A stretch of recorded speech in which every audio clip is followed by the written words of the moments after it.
Right, are we ready to go live? Hooray.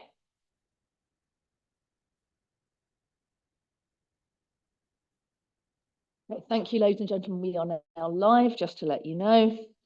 I would like to begin by welcoming those members of the public and press who have joined us here today at the beautiful Huntingdon Town Hall, and thank you to Huntingdon Town Council for allowing us to use their facilities. I'd also like to welcome those who are watching the meeting on our live stream. My name is Councillor Anna Smith, and I'm chair of this Transport and Infrastructure Committee. Combined Authority allows filming and photography at its public meetings, so please feel free to take pictures and use, however, that everyone present turns their mobile phones to silent or vibrate whilst the meeting is taking place. There are no fire drills scheduled for today, so if the alarm sounds, I will adjourn the meeting. We will all move to the muster point, which I assume is down in the town square. Is that correct? I would remind members and officers that this meeting will be recorded. Okay, so we go on first to items 1 and 2, which are announcements and apologies for absence. I don't have any, except a welcome, of course. So welcome to Councillor Angus Ellis, who is the new representative for Peterborough City Council, and thank you to Councillor Mohammed Jamil, who was our previous Peterborough representative and I believe is now deputy leader of the council. So congratulations to him for that as well. Would the governance manager please let us know of any apologies? Thank you, Chair. Yes, we've had apologies today from the Mayor, and also Councillor MacDonald will be joining us slightly late, 15 minutes or so late. Thank you. Does any member wish to declare a disclosable pecuniary interest or non-statutory disclosable interest in any items being considered today? Councillor Seaton. Yes, Chair, thank you. My usual declaration as Chair of FACT. Okay, so I have one, and I think Councillor Shaler had the same one. So both Councillor Shaler and I are residents of Cambridge, and a large number of Cambridge residents have received letters from the East West Rail Company asking us for information about our land holdings. But this is a very large number of residents. So having consulted with the monitoring officer, my understanding is that we are able to attend the meeting and speak, but have disclosed that interest because this is not something pertaining simply to us as individuals, but to a range of the people we represent. Councillor Shaler, were you going to say the same thing? Okay, thank you. Is there anything else on that? Thank you. So we now come to item 3, which is the minutes and action log. Is the committee happy to approve the minutes from the 22nd of July 2024 as an accurate record and to note the action log? Andy. I just have one question on the actions from 14th of June 2023. We were going to get an update on the Soham station usage within the next 6 months, and we're a year and a couple of months beyond that time now. Thank you. Tim, do you want to come in on that one, please? Can everyone hear me? Yeah, so with regards to Soham Station, we have spoken to ORR, so the Office of Road and Rail, to understand where they are with their statistics. I've also spoken to the train operator as well, so that I get their most recent updated version. As part of the budget and performance reporting paper later on, we're looking at how we go about monitoring our schemes going forward.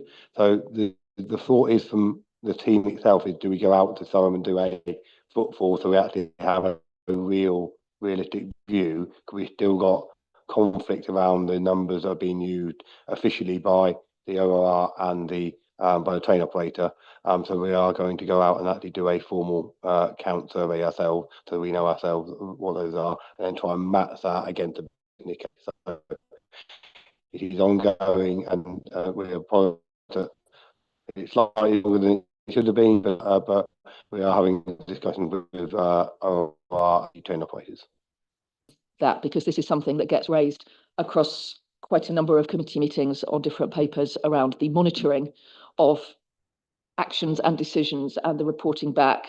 And I certainly, as chair, really welcome the fact that this is being discussed more broadly across the organisation, and hopefully we can then make item 14 a larger item. I don't like to kind of add too much to long committees, but I think we would all welcome that performance reporting as a regular part of that budget and performance report, and really to extend that. So thank you for raising that. Right, Councillor Ellis.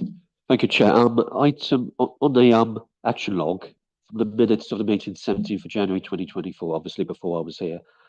Budget and performance report, item 11, officers to examine the causes of difference between the bus services figure for Cambridgeshire County Council and Peterborough City Council, and report back to the committee. Was there a report back to the committee? And if there was, could somebody email me the report, or yeah. I will need to just go back and double check the action from the 17th of January and come back to you in writing.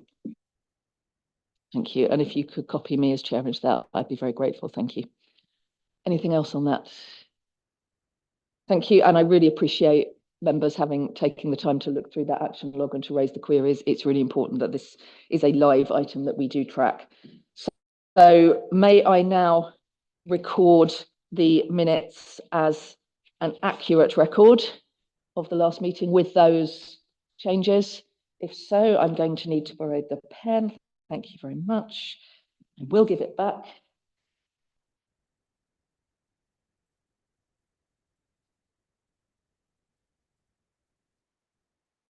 Sure. Thank you very much.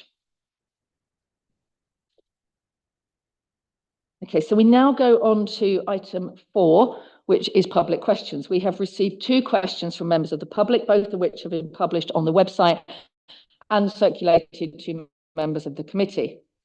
I'm really excited that Dr. Harold from Cambridge Approaches will be joining us online to ask his question. I think this is a really important facility. So I'll ask Dr. Harold in a moment. Mr. Martin is unable to join us today, so I will ask the governance manager to read out his question. I will give responses to each question in turn, and Mr. Harold will, of course, be able to ask a supplementary question if he wishes, and responses to the questions will be published on the website after the meeting. So, Mr. Harold, the floor is yours. Oh, good morning, everyone, and thank you very much for this opportunity to ask this question. So I'll get right into it. East West Rail's preferred model for Cambridge commuters was presented in their May 2023 Economic and Technical Report. This model predicts that an additional 20,135 non-rail commuters to Cambridge from EWR-dependent housing. We assume that these would be predominantly car commuters. For comparison, the total number of Cambridge car commuters reported in the 2011 census was 42,400. This would therefore be a 50% increase on that number. It's also a lot more than the predicted number of EWR rail commuters. When asked about this, East West Rail said, in terms of additional car commuter traffic to Cambridge, we assume that any additional journeys into the city would need to be facilitated by public transport. So my question is, what plans does the CPCA have to provide public transport for these additional 20,000 road commuters if East West Rail Bedford to Cambridge goes ahead?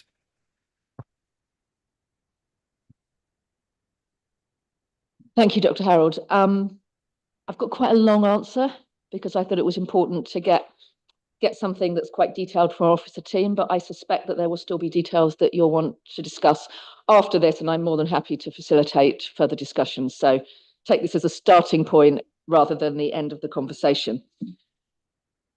So improvements to key strategic corridors such as, could I just, sorry, where is the camera? Because I'm looking at the screen and appreciative I may not actually be looking at Dr. Harold. It is also on the screen. Right, okay, I'll make sure I'm looking in this direction. Improvements to key strategic corridors such as East West Rail serve as a cornerstone of the authority's local transport and connectivity plan. The infrastructure project should be able to enhance regional mobility and promote economic growth, reduce congestion and foster sustainable development. We want to be able to link key urban areas and improve access to rural areas, and the East West Rail could of course play a crucial role in shaping that. supporting the authority's broader vision for a more connected, efficient and greener transportation system. As is the case with most transport services across the region, the combined authority is the strategic transport authority. So you may have heard the figure, for example, recently that we only have direct control over 12% of our bus routes, for example, most of them being under private control. Our role, therefore, is to advocate, persuade and encourage service providers to recognise and act upon the mutual benefits of enhancing the transport options in line with the local transport plan. And by doing this, we aim to expand the choices available to people in Cambridgeshire and Peterborough so we have a better service offering. At this stage, we are awaiting the release of the consultation materials from East West Rail Company. There's an item on that later in the agenda, which will provide greater detail on their proposals and how they are proposing that this will be integrated seamlessly into a broader transport network, which I think we all agree is very important in this. Once this information is made available, we will carefully assess the potential impacts and review how these align with local transport planning and what will be needed in future infrastructure development. As a combined authority, we're committed to ensuring that any increase in commuter traffic is sustainably managed, minimised and mitigated wherever possible. That's really important. We seek that East West Rail Company consider with the combined authority and partners all the available data and tools to address those public transport needs, whilst also factoring in the necessity to mitigate congestion, reduce emissions and provide more sustainable commuting. This will involve and must involve close collaboration and cooperation with the East West Rail Company to ensure that a comprehensive package of sustainable solutions is developed and successfully delivered. And we must work together to achieve the outcomes that meet those shared goals. Now, in the context of our ongoing discussion with East West Rail, it's essential to emphasise the importance of providing diverse and convenient options for that first and last mile as part of that. And this will be key to enhancing overall connectivity, about the importance of joining up all transport. I just lost my there. Right, as the project evolves, the combined authority and councils will need to be committed to working closely with East West Rail to envision and implement what must be a joined up and integrated transit understanding of local needs by East West Rail as well as by ourselves, as well as the identification and support of complementary initiatives, now particularly regarding funding and effective delivery. East West Rail Company, along with other partners, must ensure that these initiatives align with our broader transport objectives, fostering seamless connections for communities and improving overall accessibility. So we are looking forward at the moment to providing a more comprehensive response when further it will continue to work closely with all relevant stakeholders, including yourselves, to ensure that the long-term transport needs of Cambridge and the surrounding region are effectively addressed. Infrastructure Committee, ensuring consistent communication as both the consultation process and the development of the scheme progress. And I know the committee are going to want to keep a really close eye on this as we go through. These updates are going to provide critical insights to all of us in the evolving nature of the project, enabling the committee to stay informed about key milestones, challenges, and opportunities. By maintaining this ongoing dialogue, officers will need to ensure and are committed to ensuring the committee is well positioned to guide the scheme's direction and respond proactively to the emerging issues so that we can have a collaborative approach to developing a successful transport initiative here.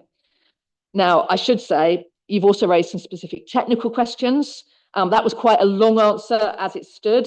So officers from the combined authority are basically very pleased to provide a more detailed and comprehensive response to you that covers some of the technical aspects of your question, but I'll wind it up there as a first response. And do you have a follow-up? Yes, I think thank you for the response. We are, I think, 6.5 years into the East West Rail Company and the dialogue. Would you agree that it's surprising that the East West Rail dependent housing assumed in the case of East West Rail ends up putting many more cars on our roads than are taken off with the latest information we have from them? Thanks. So I think it would be really useful for us to sit down and talk through this, because this is an issue that I know is close to all our hearts, mine, yours, and the rest of the committee.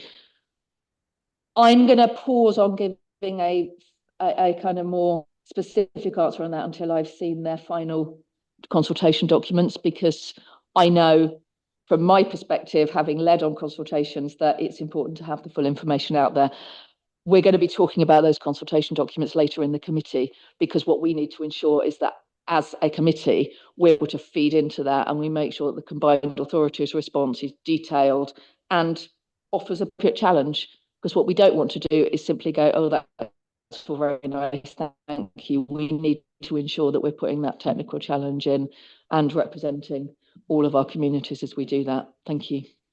Okay, I think we're now on to question 2, which is from Simon Martin, who is a CPCA resident. Jo, are you going to? Yeah, I'll read that one out, Chair. So the question is, I am pleased to see that the Combined Authority has started to launch the 30 new and improved precept-funded bus routes, and I look forward to the further improvements in item 13, Appendix 1, listed as forthcoming during October and November. You may remember that at the March 2024 transport meeting, I asked about highlight report as they are today. I trust that the reporting of public transport statistics will return using new, useful and relevant metrics in the near future. My question relates to the 30 new and improved bus route specifics that it will be using to monitor and evaluate these new and improved routes.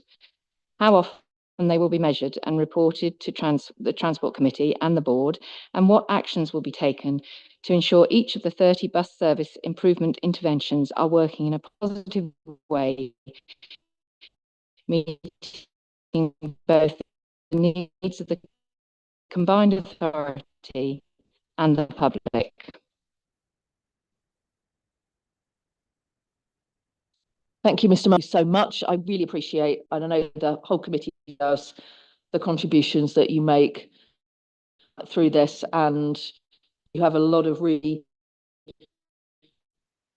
good, detailed, on the ground information that you're able to share with us, which I find personally. Heard that there have been conversations today around ongoing monitoring, and we need to improve that performance monitoring as part of our performance monitoring report. And you've already heard, I hope, something today about how we might do that. It also goes to that saying that we're more than happy to have a longer conversation, and I've already been in touch with our assistant, happy to have or facilitate a conversation with you. So a little bit more detail on this one. The Combined Authority are currently working out specific plans to monitor and evaluate the precept-funded bus routes. They're primarily, as you know, launching across the autumn and winter. We envisage that the first monitoring report will be brought to the TIC in early 2025, and that monitoring plan will be informed by quantitative measures such as patronage, reliability and punctuality, and qualitative measures, which will include focus customer surveys and feedback. That will allow us as a Combined Authority to assess the data and survey feedback and link it back to the cost of the investment, as well as the wider social and environmental objectives, such as the access to education, healthcare, work, and leisure opportunities. And it might be useful, and we can point you in the direction of this via an email I received at the end of last year. That should give you a good idea of the kind of evaluation that we would hope to do on these new services. But thank you very much for your question, for raising this issue with us. Okay, now clearly there was no follow-up on that one, so we are moving on to item 5, which is the Combined Authority forward plan. There's no vote required on this. We are asked to note the forward plan, but of course this is an opportunity to ask any questions or comments. So does anyone have anything they wish to raise on this item? Okay, in that case, we will take that as noted, and we will move on to item 6, which is the Director's Highlight Report. And Judith Barker, Executive Director for Place and Connectivity, will introduce the report. Judith. Thank you, Chair. I'll just do a brief introduction to some of the items, and then obviously through you, Chair, very happy to take follow-up questions. So we set out in more detail than in our July report by the Secretary of State to cover the Department for Transport priorities for the new government. And I think we can see the focus on rail, on bus, on infrastructure transformation, on sustainable transport and integration of transport systems. And obviously, what we are doing is now reviewing our work programme and pipeline in line with those objectives. You will be aware that the Secretary of State came to Peterborough a week ago on Monday, where the Better Buses Bill was referenced as part of the government commitment to extending the opportunity for bus franchising to locations other than combined authorities. You'll be aware that the shared ambition statement is now going to the October board, and I think is actually due to be discussed at the leaders' strategy meeting this afternoon. I particularly wanted to draw your attention, and it came up at the previous meeting, to the work that we've been doing on the infrastructure delivery framework. So that was a report that was actually commissioned via the Environment and Sustainable Communities Committee, but obviously has a remit across this committee as well, touching, as the paper says, on energy, water, blue and green infrastructure, and of this committee, but would be happy to arrange a workshop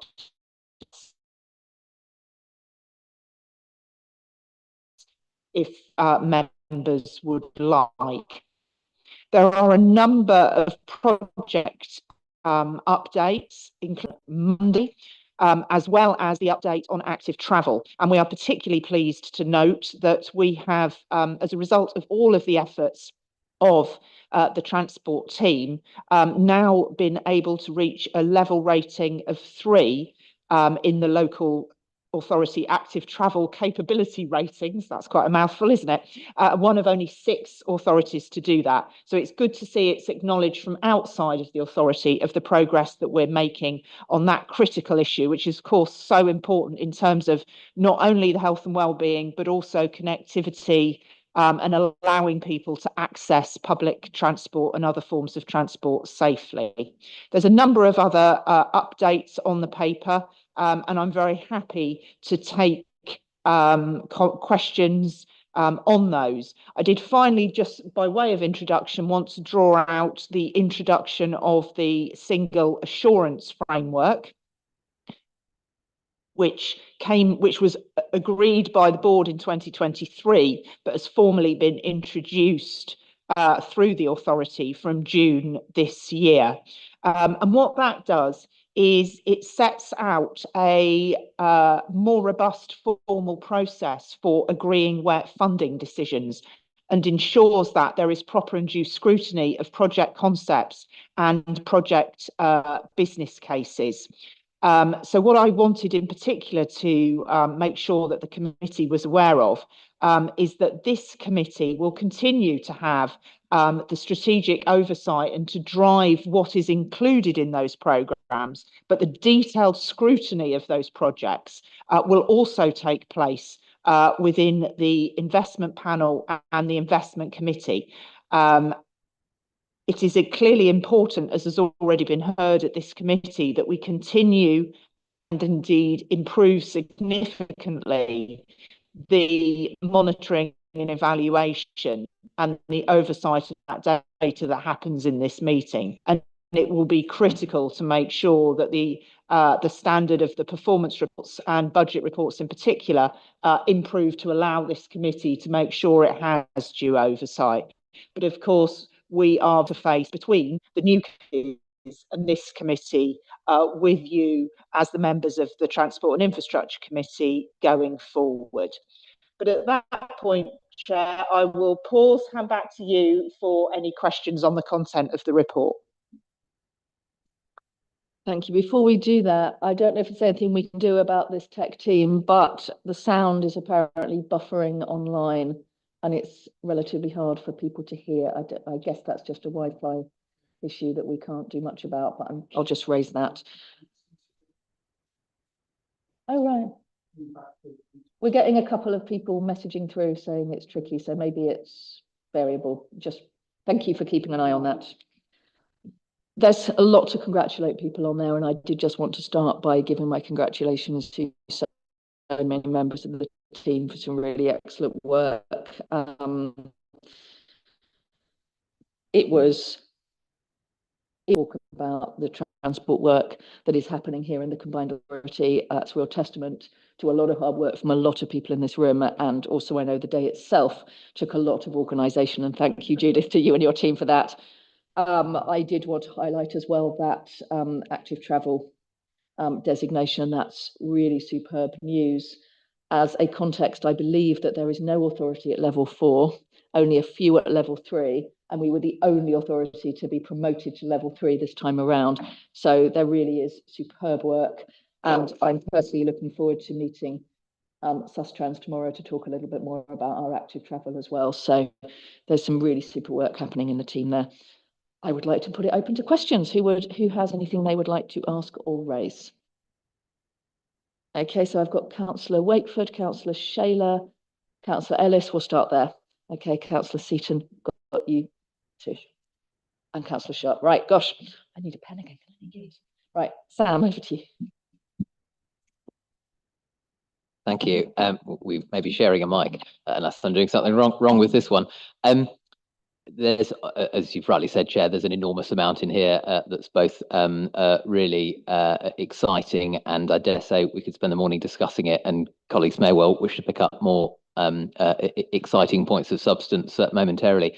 I just wonder, as it's where Judith concluded in contributions, before we lose a more specific point, the report touched as well upon the new investment committee, which I sit on along with some of the colleagues in this room, and it considered a version of an item later on our agenda when it met in this same cycle. I appreciate there's inevitably an element of chicken and egg conundrum here. Since as a combined authority, we may wish to know if we'd fund an item before we spend time considering its desirability from a policy perspective, but we also might wish to understand specifics of its detail and our view about its prioritisation from a policy perspective before spending time considering funding it. So I'm sure the interrelationship between the investment committee and the other policy committees, including ourselves, is going to be an iterative one, and that we'll find our feet along as I say, the committee being new as it beds in. But I suppose I'd just look for reassurance that we are giving thought to the need for that and ensuring that we're tackling items in the most logical way while utilising the expertise and also policy focus of the committees we've got to maximally input into decisions that we take. Thank you. And what I tend to do is take questions in threes, if officers can manage the amount of detail that's coming through on that. So we'll go to Councillor Shayler next, then Councillor Ellis, then I'll pause for answers, then I'll come to Councillor Seaton and Councillor Sharp and anyone else who wants to come in by that point. So Councillor Shayler, please. Thank you very much, Chair. First, I too want to welcome the timely change in the active transport rating. It's comes in perfect timing with the change in the government and the ambitions, but it also really reflects what we've been doing on the county council as well. So the ongoing ability of this committee to integrate with the rest of us across the combined authority area is very, very good. It clearly aligns with the Secretary of State's ambitions. I want to also make a comment about the station quarter. We did visit and want to make sure that the development of the station quarter in Peterborough is very much a transport hub first. And again, it is a great position on the main line, and one of the most used and loved routes is actually the bus that goes from that station to Wisbech, in fact. And so we have connections that go right across Cambridgeshire and of course Wisbech around the various ambitions that we have. As long as it's a transport hub first, and of course we see that it's going to better integrate with the rest of the city so that we can arrive in a city. The packages of to be a hub first. And otherwise, the integrated connectivity service is what we're all looking for. And this means all of passenger transport, no matter if it's bus or whatever in the future, and of course, cars and walking and cycling, all the rest of it, all part of the same system that is our ambition to allow people to be able to move around for education, employment, employees, communities, family, health, fitness, medicine, basically physical, mental, and economic well-being. Thank you very much, Chair. Thank you, Councillor Shaler. Councillor Ellis. Thank you, Chair. I really welcome the work which has been done, and congratulations on getting the rating on active travel. I want to give you an assurance from Peterborough that active travel and the improvements in public transports are really now going to be on our agenda, and we want to play our part in perhaps even moving us up to a rating 4, which I don't think anybody's got. It'd be great if we could ever get that. I also really like the fact that the Walking and Cycling Index survey, which has been run by Sustrans, has now been rolled out to the whole of Cambridgeshire, which so would include Peterborough as well. So thank you for that. But on the issue of the station quarter, I do echo, and after the visit on Monday, we do need to look at how we connect with public transport, with the bus network, whether it be improvements on the bus station or whether more bus stops. We really do need a seamless travel journey for buses, trains, etc. So we need to look carefully at the plans on that and see what we can do more to make that happen. Thank you. Thank you. Now we've got quite a bit there. As we've got questions, we've got some comments and questions on the station quarter. I wonder, and whoever's answering this one, if you could also say just a little bit about what some of the thoughts are about future phases of the station quarter work, because we've been asked a lot of questions from members of the public around things that are not in phase 1, such as plans for the Great Northern Hotel, for example. And it would be good just to have a sense of what some of the wider ambition might be there as well. So who's picking those questions up?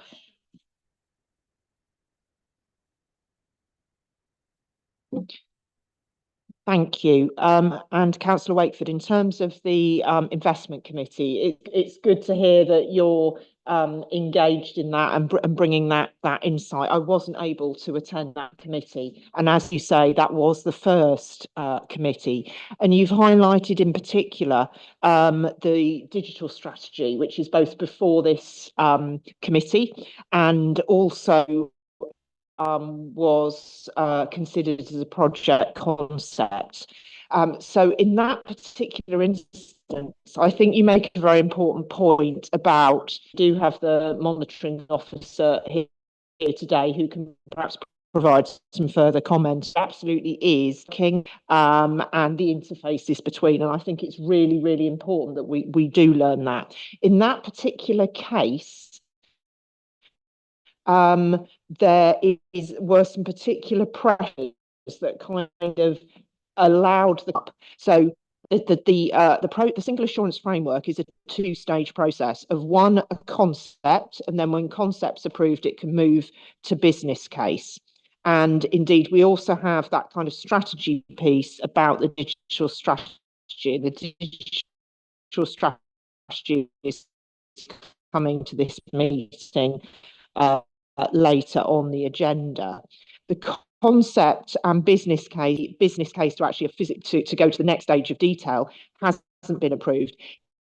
If we had delayed it, there was a risk that Connecting Cambridgeshire wouldn't be able to retain its staff to have capacity to deliver next year. So what we have in this particular case, which I know is not ideal, we have attempted to parallel to make an approval or not of digital strategy ahead of any approval of any funding. So there's a kind of a particular issue in this case, but I absolutely agree there's a wider discussion to be had and making sure we manage all of those interfaces and the orderings in that particular, beyond that particular instance. Yes, I just want to say on active travel, we have an amazing team, and Yo and Anna and Emma are all here, as well as Tim, in terms of the work that's happened on active travel. And it's great to see the amazing work that they've done and how they can lead on that agenda and really make a difference. And we are going to absolutely continue to have that ambition because of the impact on health and well-being, but also connectivity and people actually being able to reach their aspirations and so on through active travel.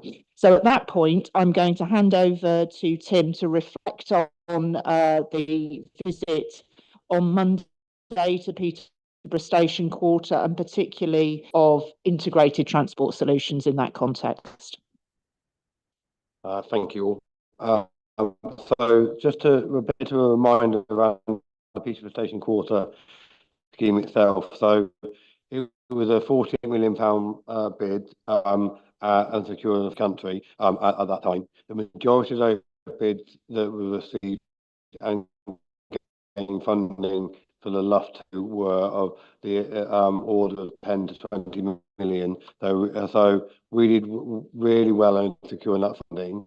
That was supplemented by funding from Network Rail Maintenance Delivery Unit, town funding from Peterborough City Council, and also our own. We put the combined authority funding in with regard to travel. So the package of the plan. But this is around linking to what Councillor Shayler said around getting some of those transport hub bits correct. So on the main line, etc., sorting out some of the stations and as we move forward with Peterborough, look at phases 2, 3, 4 of that master plan, and within those phases, we collectively with the Great Northern Hotel, but around how we improve the bus integration. But actually, that's not to say that phase 1 isn't looking at that, but actually to access the city, and so that that process.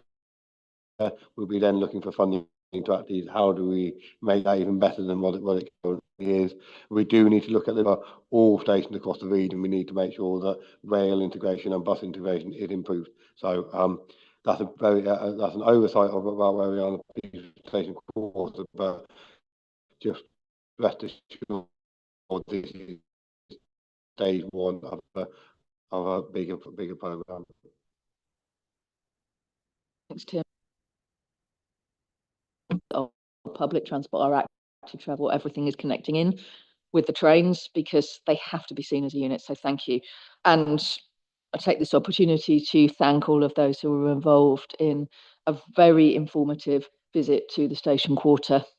That was extremely helpful, and I certainly appreciated the opportunity not only to be talked through things on site, but to have all the interested parties in the same place at the same time for us to be able to talk together too. It was incredibly helpful. So thank you to all of those who were involved. Now, I've got Councillor Seaton, I've got Councillor Sharp. Are there any other comments or questions at this point? Councillor Shayler, anyone else? Councillor Wakeford. Okay, Councillor Seaton. Thank you, Chair. Couple of questions. The first one is on item 3.6, which is the Wisbech access strategy, which seems, as we all know, has ground to a halt over a period of time. Now, I know this is all down to to funding opportunities. But it wasn't just Weasnham Lane roundabout that was part of that strategy. It was also Broad End. It was also Elm Hall roundabout. Now, I know at a recent A47 Alliance meeting that Highways England said that whilst it was supposed to have been those two, the latter two, Broad End and Elm Hall, were supposed to have been in the, I think, 24-25 spending or funding for that. That had been now moved into 25-26, which was a bit of a shock, which means that nothing was being done on the A47 between Peterborough and Wisbech. I suppose my question is, you know, I don't want to lose sight of this, and it seems to have been, you know, put on the back burner. I just want assurance that this is not on the back burner and that we are making every effort to revitalise this Wisbech Access strategy. And my second question, if I may, was on the investment committee. Am I right in thinking this is only forward-looking on investment through the CPCA and not looking back where there is maybe a layer of funding, some of which is has been agreed but is coming forward in the future? That presumably will not have to go through the investment committee once again. I'd just like assurance of that on that if I could. Thank you, Chair. Thank you. Councillor Sharp. Thank you, Chair. Got 3 or 4 points. First one is on the A10 report. It mentions we're going to get a review and or sorry, a briefing at some stage. So I would welcome that, because certainly it's been quiet for a while. I'm sure there's work going on in the background, but at the moment we've got no idea what's actually happening with that. So I would, Seaton's point, obviously the other, I know we discussed it before, and I think Tim came up with the situation which has been mentioned in terms of Wisbech Rail, obviously that we're looking for funding basically. So I'd welcome, not necessarily now, but some idea on that. The overhaul to buses, yes, welcome that. But I'm presuming the funding behind that will come out in the budget at the end of October. How that's going to be funded. And then finally on active travel, yes, welcome it. I'll go on my soapbox again. Obviously, initially it's just Greater Cambridge. It needs to be expanded. I know the note says. I'd be interested when that's going to roll out, because certainly within East Cambridgeshire we've got a bus cycling working group. In fact, we've got and I chair that, and we've got a seminar tonight from Sustrans of the 5. We've got 5 or 6 routes within the district which are virtually ready to roll. And I have asked at County Highways and Transport how we get onto the LC Whip. So again, you know, I understand Cambridge, yes, it's important, but I'm trying to see how we can expand that out to the rest of the county, because the problem is a lot of the time people are forced to use their cars because they haven't got buses, which is hopefully being addressed, and they can't use active travel routes because they aren't there. So if they aren't provided, people are going to carry on using cars. Thank you. Thank you. Councillor Shaler. Thank you very much, Chair. Just a quick comment on 3.11, the university access. And again, it's focused on the A1139, and yet there is an opportunity here to talk about the station quarter. It's not that far away, access to the university, and of course active travel as well. So it's a bit of a shame that those are not also here, and it's again a little bit car centric for the university, the new university, and of course we want to expand the university, and it'll get bigger, and it's not only for Peterborough but it's also across the whole region. So thank you. Thanks. And then if I can just take a fourth, then I think we are covered. So Councillor Wakeford. To help you numbering, Chair, it's not really a question. Just wish to acknowledge Judith's response and thank her and underline I certainly wasn't expressing any concern with a particular item on the agenda, and I think how we've juggled that is enormously sensible given the constraints she described. It's purely a point around bearing the challenge in mind going forward. And I'm reassured that we very much have that on our minds. Thank you. Who's taking which bit? Judith? Shall I make a start, Chair? Because we've got a wide-ranging. So I'm going to ask Tim to cover the Wisbech access strategy, but I can confirm for you that it isn't on the back burner. We regularly talk about all issues to do with Fenland wider connectivity and the specifics of the Wisbech access strategy. And it's quite right that you raise it here because that needs to continue. But I'll ask Tim just to give the details. In terms of the second question about the investment committee, so the answer to that is effectively where decisions and approvals are already in place, absolutely they're already in place. It's not about going back over old decisions. However, where, for instance, there is provision within the medium-term financial plan for a sum of money on transport, and then there's individual projects within that then have to come forward to spend that money, then those individual projects would go through the process if they haven't already gone through a process. So if they're not approved, they need to go through a process. If they are approved, they don't. If there's a change request to an existing project that's already been approved, that needs to go through the process. So, but there is going to be some settling down, and there may be times when we actually need to be clear about whether they do or don't. But I think we need to have those conversations to work that through. But hopefully that's helpful. In terms of the A10 or Ely Milton interchange, we are working that. So as you may well be aware, we work very closely with our county colleagues in terms of that project.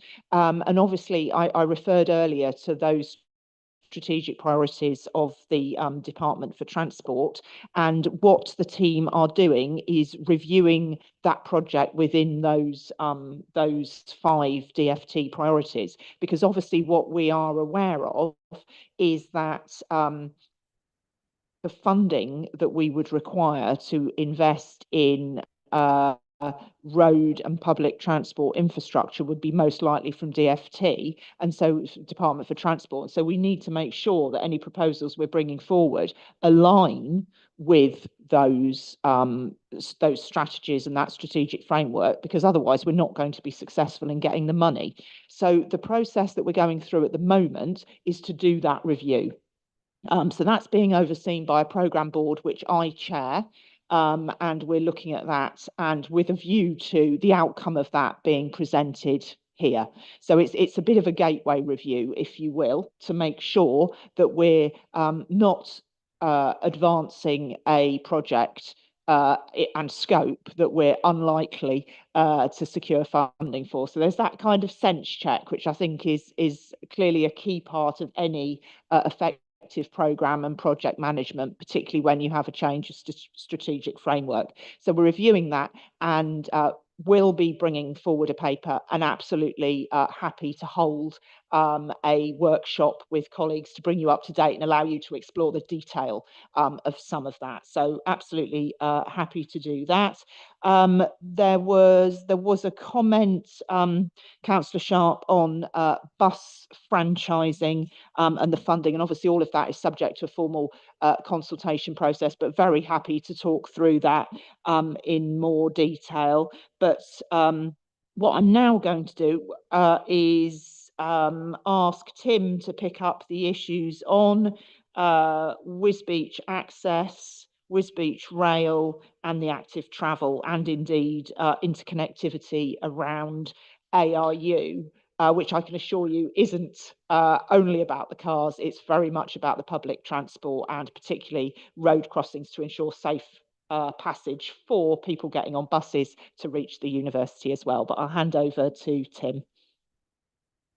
Thank you. So if I start with the access strategy, Anna Graham from my team is working closely with County Council to look at the package to make sure that we are in a position to, as and when funding comes on stream and funding is made available, we can then go through the SAP process and make sure that we are can deliver that in a timely manner. So it's not necessarily on the back burner. things are still happening. We need to make sure that we're in a position now when funding comes available, we can take advantage of that. Linked to that is on the A47. So the A47, ourselves at technical level, but also I know there's been political conversation around the need, and the sales council even in no conversation around we need to improve the A47 junction. So we are continuing to push with National Highways on those improvements to those junctions and bringing those forward. On Wisbech Rail, just by way of update, so myself and Matthew Lux will be going to a meeting with the Fenton District Councillors, organised with Councillor Seaton, to update them around where the National Network Rail report is, but also examining some of the options going forward. Following that, the feedback from that meeting, we're then having a wider discussion.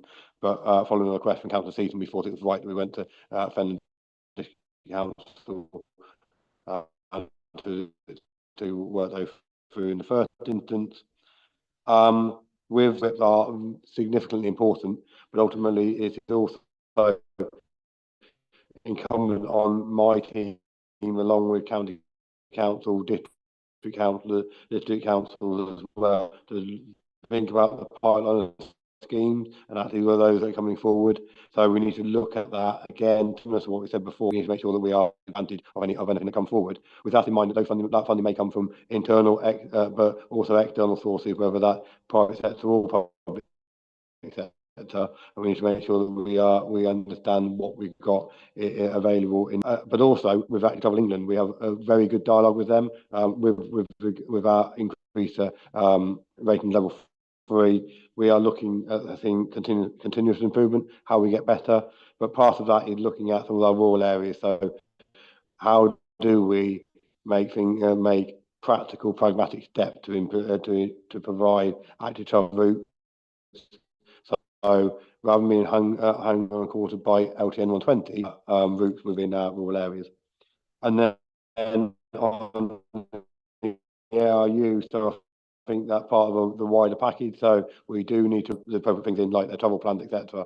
I'm working forward with that, but ultimately there's a wider package scheme to work with Peterborough City Council on things like we're doing work on the A1139, etc., and Fengate access, and all of that work on the university access paper on that, and we'll circulate that to members.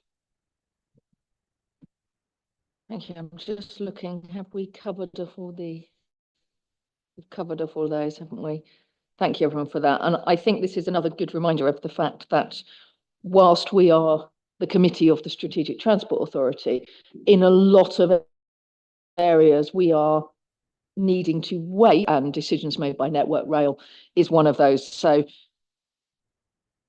just for anybody that is watching, I know we all understand this in this committee, but we are all keen to progress a lot of these rail transport schemes, including hearing what Network Rail have to say around Wisbech Rail. And it is important that we are ready to respond to that, because we all want to hear more about what they have to say in that regard. I think that's probably sufficient on that item, because it's always, we always spend a lot of time on this, and I think that is important because there's so much excellent work coming through. But we now need to turn to the reports. So we're now going on to item 7. This is the Connecting Cambridgeshire Digital Connectivity Strategy 2021 to 25 progress update and overview of the proposed 25 to 29 digital connectivity strategy. Nice short title there. Are you going to be? Sorry. Yes, it is. Yeah. So, Chairman, I don't have your specific title in front of me on my notes. So if you could introduce your role as well as you introduce the report, that would be incredibly helpful. But thank you. Thank you, Chair, and good morning, members. It's Ceren Kurulova, I'm Program Director for Connecting Cambridgeshire, which is a digital connectivity program that delivers Combined Authorities' digital connectivity strategy. So today I will be presenting this annual progress update for the existing strategy for the 21-25 periods, along with an overview of the proposed future program strategy for the next 4 years.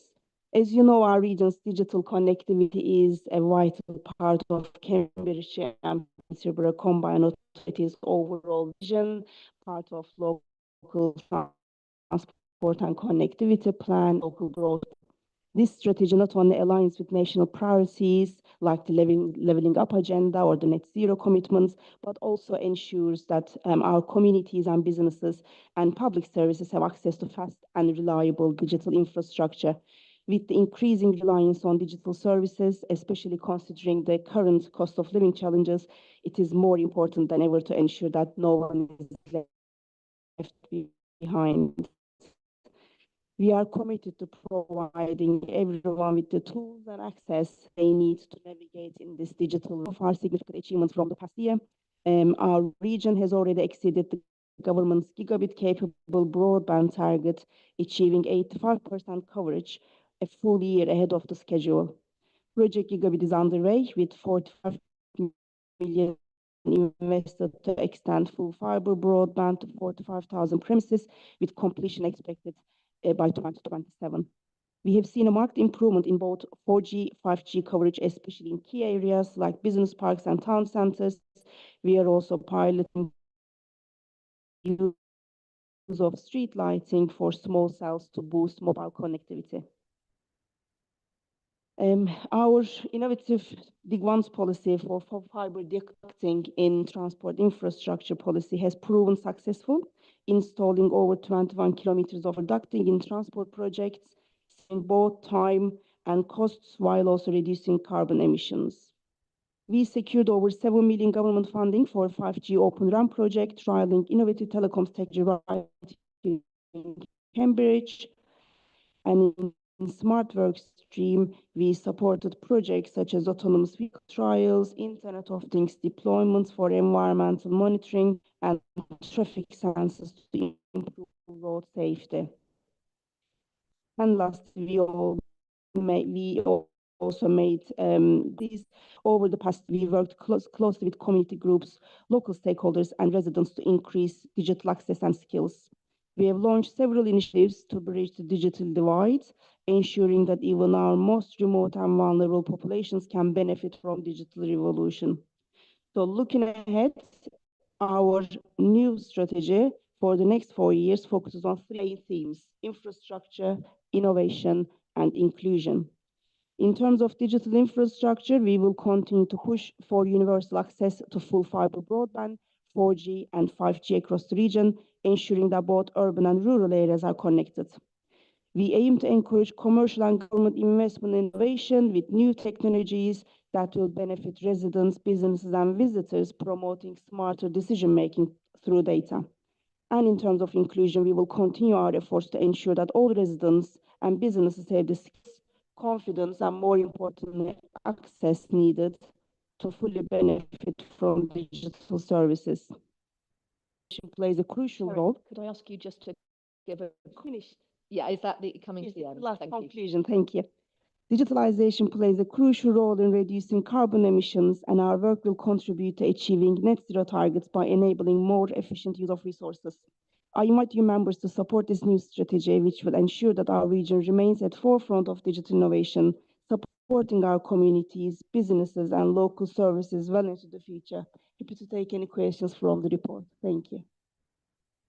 Thank you. And there's a huge amount of work that's gone into this, so thank you so much.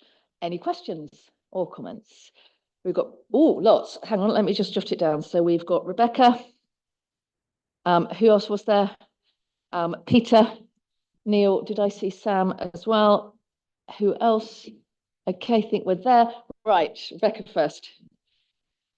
Thank you, Chair. And I welcome very much the progress that's been made and support the continued focus in this area. From a business board perspective, digital connectivity is absolutely essential to economic growth, and it's something that we must continue to push on. The hardest bit is the bit that we're facing into, the 85% of full fibre, and indeed the progress made on mobile. is fine up until now, but we're just going into that really difficult bit, which is the final section. And I'd also very much welcome the focus on inclusion in the strategy going forward. And I think it's a real area where there's going to be a sort of cultural divide between those who can and those who can't. And it's important that we move that. I have some specific questions. The 85% full fibre that we have reached a year early, does that include 85% of social housing? Because I think social housing is one of the areas where we have struggled, and I think that it was in the last strategy that we would target 85% of social housing as well. My second question is around the Project Gigabit rollout, the government subsidised one, and what benefit we are getting in terms of CSR. I think as part of the procurement, there was an element of CSR that should be coming into the county, and I've not seen that. I'd like to know a bit more about that. Yeah, social value.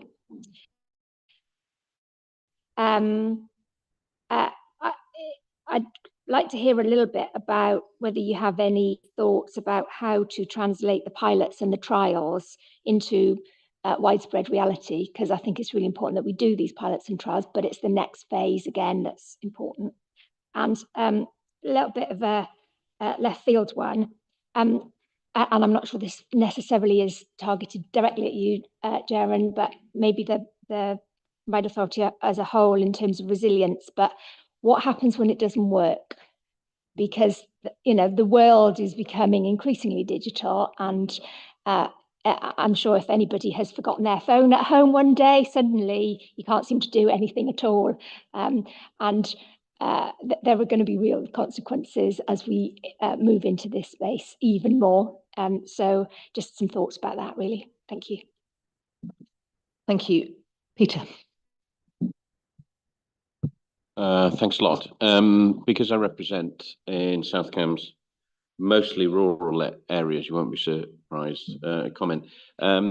It's kind of in the report, implicit but not explicit. So the item, as you'll have heard before, this item was, or part of it was about enhancing the bus network and bus connectivity. So two aspects really. You know, one thing to really encourage or help encourage people to use the bus network is if they've got good mobile connectivity whilst they're using them. Okay, the more sophisticated buses in Cambridge will have Wi-Fi, but the local buses in the rural areas don't. And I don't necessarily expect that, but we really have to get our head around, you know, the 5G coverage so people can use mobile devices on buses. And then the second point, just related to that, not all the rural bus services at the moment can be tracked on people's apps. A lot of them can. And again, you know, one thing that really encourages people to use the network, or will encourage them to use it, is whether they can track the service. It's 5 minutes late, it's 3 minutes late, it's not coming, you know, all of that visibility. And some routes and some buses can be tracked, but not all. So if we could look at that, thank you. Because it crosses over between connectivity and our bus strategy. Thanks. Thank you. Then we have Neil. Thank you very much, Chair. And again, I very much welcome this report. My question is about future-proofing. It's a bit like physical transport infrastructure. It not only supports current need, but it actually creates a future need. People move to places that are connected by transport. And I think we're seeing a big change in where people decide to live based on digital connectivity. We have a change to home working, for instance. And I'd be interested to see what kind of projections we have, particularly rural areas. People can actually live there if they're mostly working from home now. But there are knock-on effects such as the transport for children to school and that kind of thing as well. And so we need to keep ahead of this, I think. Thank you. Thank you. And Sam. Thank you. Councillor MacDonald largely beat me to it, obviously representing a significantly rural area as well in Huntingdonshire. I'm enormously pleased by the level of ambition going, not just to meet, but beyond the national requirements around the levels of inclusion. And I think the interconnection with transport as well is critical, and that's picked up really interestingly in the report, the dig once policy to make sure you're laying fibre at the same time as digging up cycle paths or road schemes sounds eminently sensible. I'm really pleased to read the kilometres of repeat digging that we've avoided there. So question already be picked up, but I'd really support the commitment in here, properly giving effect to what we talk about generally around making sure CPCA stands up for all its residents across the area. Thank you. Sharon. Thank you so much for all the questions, and I will try to answer all of those. So in terms of our strategy, definitely it is one of the ambitions is the economic growth, because it is basic to provide the economic growth, and how we will make sure that very hard to reach areas is covered. Last week, the Minister for Digital identified 7 areas for all local authorities to focus on, and one of them was very hard to reach areas, and the other one was digital inclusion. So we are expecting a central government support as well to identify, not only identify, we are aware of those places, but how we will reach out to those areas with difficulty, and find digital champions, making sure that we support influence the policies and regulations to reach out in terms of skills, accessibility and affordability of the services. In terms of 85% full fibre inclusion, increase the premise social housing premises, percentage of that social housing, but I will come back to you with that one as well. And in terms of social value, which is an outcome of the contract with central government and City Fibre for Project Gigabit, it has been recorded and contract managed. We work very closely with City Fibre. They are undertaking digital connectivity skills sessions, with voluntary skills sessions, and also identifying job creation, which supports the social value return. With regards to pilots and trials, it is really important that yes, we undertake pilots projects like sensors, for example, using Open RAN project to enhance the visitor experience in Cambridgeshire, with music festivals, for example, using augmented reality. What we will be looking at, creating a business case so that it will be commercialized. So what is next from that? How it can be become a ticketed experience for returning to the businesses in the region. And what happens when it doesn't work? That is what the art of possible. So we will see how we can reach out to everyone and then make sure that sustainability continues. But I think it is mainly for the central government's role to write these policies. And I am really limited to answer that question, really. Councillor Mason, in terms of transport, I think this is why this authority is really in an advantage position, that digital connectivity strategy sits within the Transport and Connectivity Committee that provides that link. We definitely work together with all teams, with Tim very closely, for example. And also, it is very important to be taking part in the local transport and connectivity plan, which we will be able to identify public Wi-Fi services for buses, and also some sensors could be put in trial. A new strategy they will be, and I will specifically make sure that we are including those. And another question was here as well.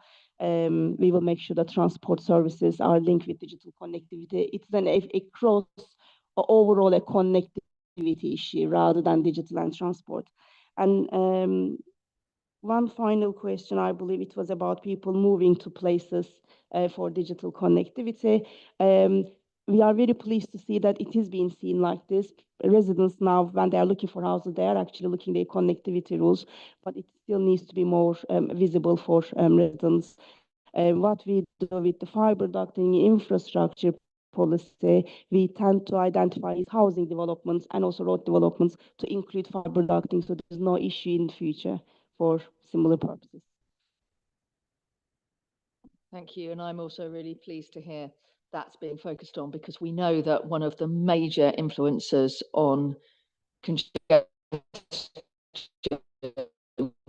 is whether or not people are able to work from home, and if they can earn connectivity in the physical sense. So thank you for that.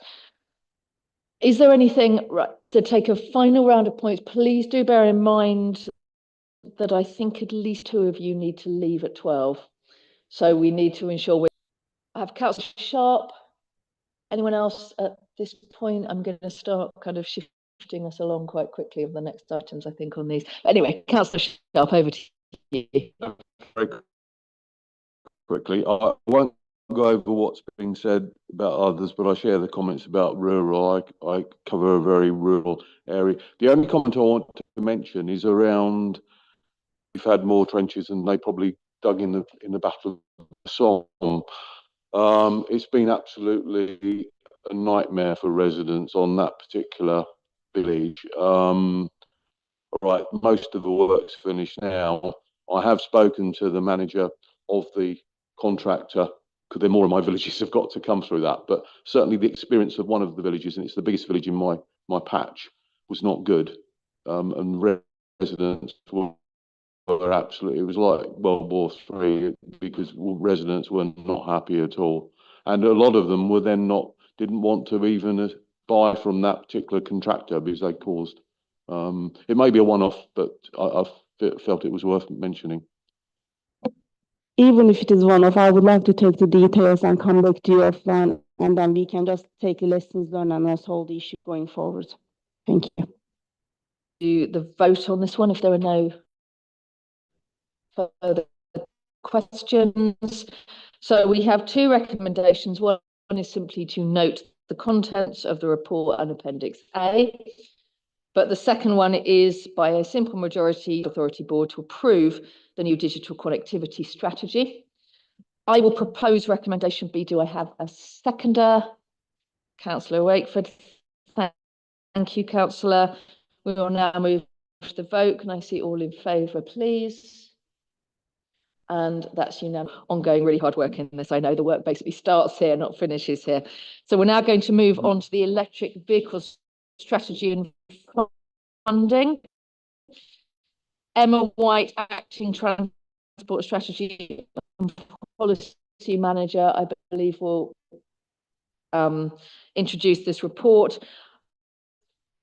I know that we have 12, and I know, Rebecca, although you don't affect the voting, I think you also need to assume we've read the papers and give us a few highlights, but a relatively brief introduction to give us as much time as possible to scrutinise with the questions. So Emma, over to you. Morning all. This paper seeks to approve the Cambridgeshire and Peterborough electric vehicle infrastructure strategy and update the work on the Levi Fund. In terms of the strategy, we brought a draft to the March 23 and January 24 committees. Since then, we've been updating the document from the work on the Levi Fund and feedback we received, and this final document is appended to the report. In terms of the Levi, there are 2 streams of funding, the capability funding and the capacity funding. In terms of progress, we've submitted the first business case and we've now received feedback. We're making minimal changes to the document and plan to put the next submission in engagement documents. There's a spring deadline of 2025 that's being worked towards for the final funding for the capacity. Thank you very much. Are there any questions or comments? Councillor Seaton, Councillor Ellis, anyone else at this stage? Councillor Seaton, go ahead. Thank you, Chair. Yes, again, comments that we made earlier about rural areas with the development of EV through the rural areas is, you know, the hubs that might be provided, you know, in these areas. Now, Morrison's in Wisbech has 4 electric charging points, other supermarkets, but obviously, it's predominantly a rural area. And I just wonder my question is, how is it going to be developed throughout these rural areas, as well as with the, linking with the bus service, again, where their charging points going to be. So it's really about how it's going to progress in those rural areas. I know it's a lot easier to do, obviously, in the urban areas.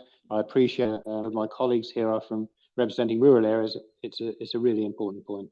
Thank you, Chair. Thank you. Councillor Ellis. Thank you, Chair. I welcome that we've got we should be getting this money towards this, and also there's a pot of money for those areas which some of the operators may not be able to put the charging points in. My question, though, it's a bit of an opposite to the last question. In some of the urban areas where there's dense terraced housing, where it's really hard to put a charging point because it would basically, trail across the pavement, and it would be really hard. Is there any work going on to look at what options there are to deal with those dense terraced houses where, areas in city centres, in Peterborough and Cambridge and elsewhere, where there's the opposite problem, where so for charging points to be space for them? Thank you. Are there any other questions at this point? Councillor MacDonald. Go ahead.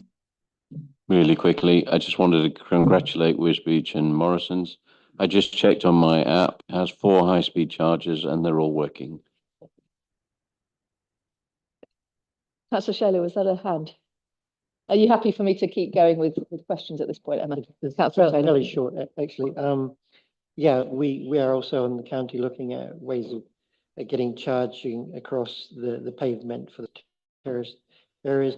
My question is about emergency services with the need to change to electric for emergency service, and this relates to buses also in rural areas, but it looks like we are going to have to move, and that will mean charge points. So I wonder if we can have an update on that too. Thank you. Thank you. I might just exercise Chair's privilege. First of all, thank you, Councillor Ellis, because that is also something that is a real issue for a lot of residents in Cambridge. We obviously don't want a safety issue where you've just got loads of wires trailing across pavements, and it's a real push there.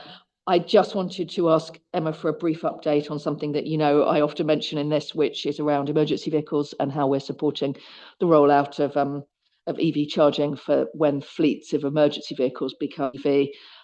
And I did also want to mention, and I'm sure Judith will want to say a bit more about, but my understanding is there are 2 prongs to the issue of rural public transport. So one of which is we need to ensure we've got the EV charging network there.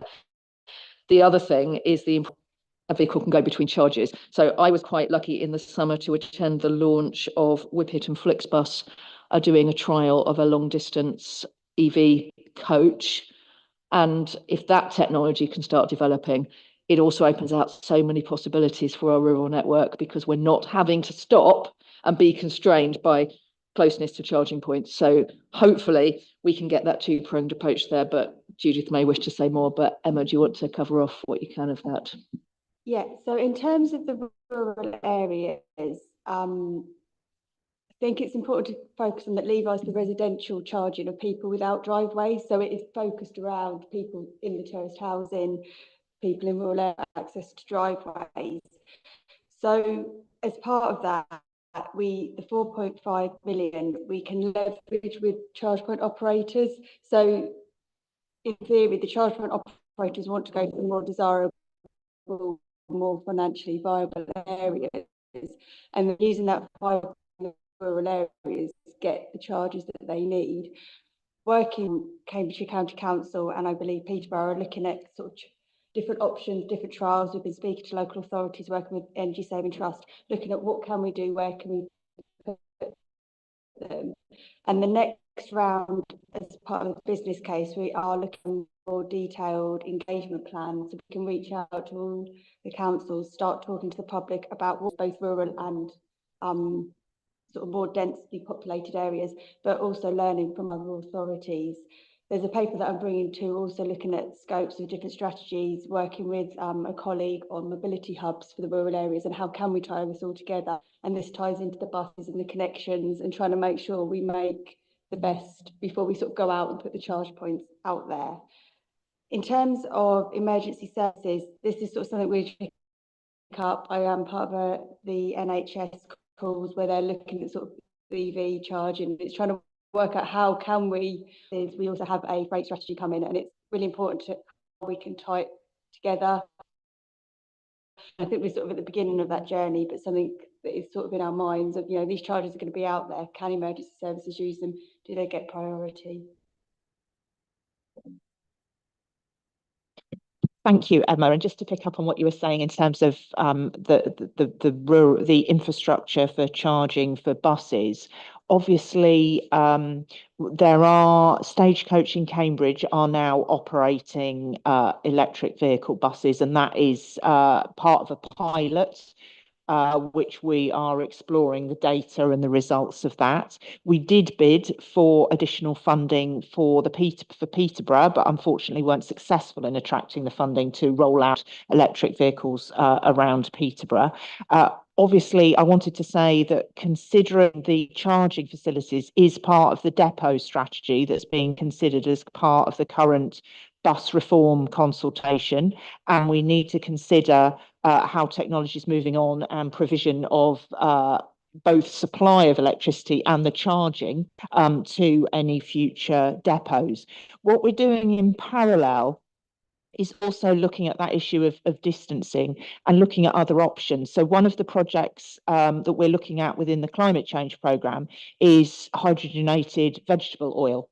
And that is a project that Huntingdonshire are doing a lot of work on and is being worked through alongside the emergency services, because that has two attractions. One is the conversion cost from diesel is actually quite cheap. And secondly, it doesn't have the recharge problems of if you get to a rural area and there isn't a charge point and you can't get back. Now, so we are exploring a range of different options. We're part of the project that county are also looking at. Another local authorities are looking at within Waterbeach in terms of the solar panels and generating electricity there for electric charging. So there's a number of things that are going on this agenda, in addition to the fantastic work that Emma and her team are doing around Levi. Okay, we've got Councillor Seaton, Councillor Sharp. Okay, Councillor Seaton. Yeah, thanks, Chair.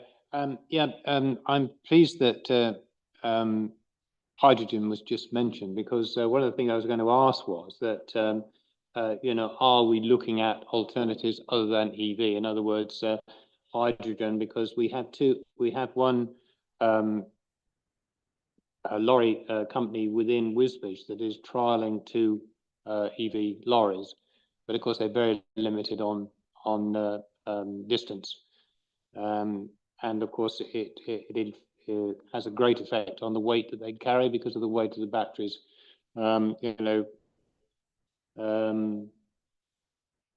Really means that they can't have the tonnage that they would normally have on an articulated lorry. I know there's an infrastructure thing, obviously, with hydrogen, but it's even, as I understand, even more environmentally friendly than electricity. So I'm hoping we are looking at that. Thank you. Councillor Sharp. Thank you, Chair. Very quickly, all I was going to say was, touching on Judith's point, East Cams, we've got some of them running on our refuse vehicles, all 16 of them. Some are already running on HVO, the rest are being transferred across. So we will actually have all 16 running. So please speak to the team there for the issues that they've found. Thank you. This is your last call for questions. Yeah, and please do, on a similar level, feel free to chat to Greater Cambridgeshire shared waste, because, and it's great, I think a lot of really good work is happening in district councils around refuse vehicles and environmentally friendly methods. So thank you. Is there anything you need to come back on that last bit? Emma, thank you so much. That's a really helpful report. We have two recommendations here. Recommendation A doesn't require a vote. It's to note the context of the, oh, sorry, no, I'm reading the wrong one. Don't panic. Recommendation A is to recommend to the board to approve the Cambridgeshire and Peterborough electric vehicle infrastructure strategy. And recommendation B, of which there is no vote required, is to take note of the progress of the EV and Levi business case. So I will propose that recommendation. Do we have a seconder, please? Councillor Ellis. Thank you. Can I see those in favour? That is unanimous amongst voting members. Thank you very much. We're now going to move on to item 9, which is the English National Concessionary Travel Scheme, local concession proposal for pre-9:30 bus travel. Best Sayers is online, and Judith Highfield, what am I saying? Thingy over there will present the report, and Beth will support. Judith, over to you. Sorry. Just one thought very quickly. Helen. I have got a concessionary travel badge, so I'm of that age, I'm afraid. I forgot to declare it earlier. I just realised.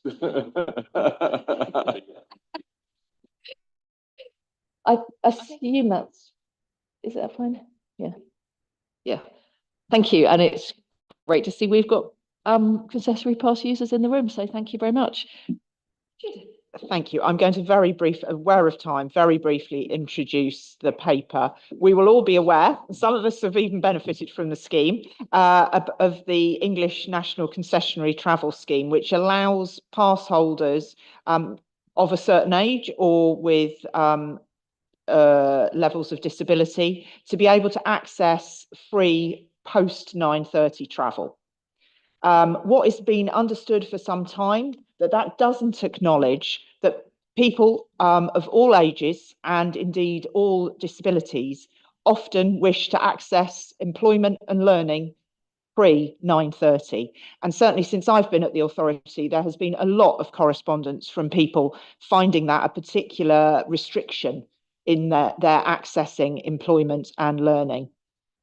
What we have therefore looked at is a proposal that is before you today to advance the proposition that we could have a local scheme across Cambridgeshire and Peterborough that allows pre-9:30 travel. So it does allow people to use their passes before the 9:30 threshold. What we're asking in the recommendations is therefore that you agree the principle that we introduce that concession, noting obviously the level of funding, and that recommend that you delegate authority to Andrew Highfield, the Assistant Director of Transport, to work up the scheme. And we will, of course, provide, as the recommendation B states, regular updates to the committee. We're asking for that particular recommendation because in order to make this scheme happen, we will need to have, there's a process of formal negotiation and consultation that we need to have with the bus operators. And in order to be able to be empowered in that negotiation, you're recommending to the board that we actually go ahead and do this at this point is critical in terms of empowering us in those operator negotiations to advance it. Clearly, we will continue to report the outcomes of that and any issues that arise with that at all subsequent TIC meetings before the introduction.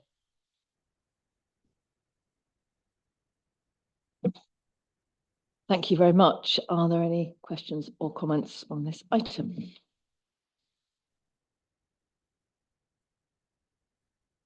We've got a thumbs up from Councillor Wakeford for those who can't see on. Yeah, I do want to echo that thumbs up myself. This is a really exciting proposal.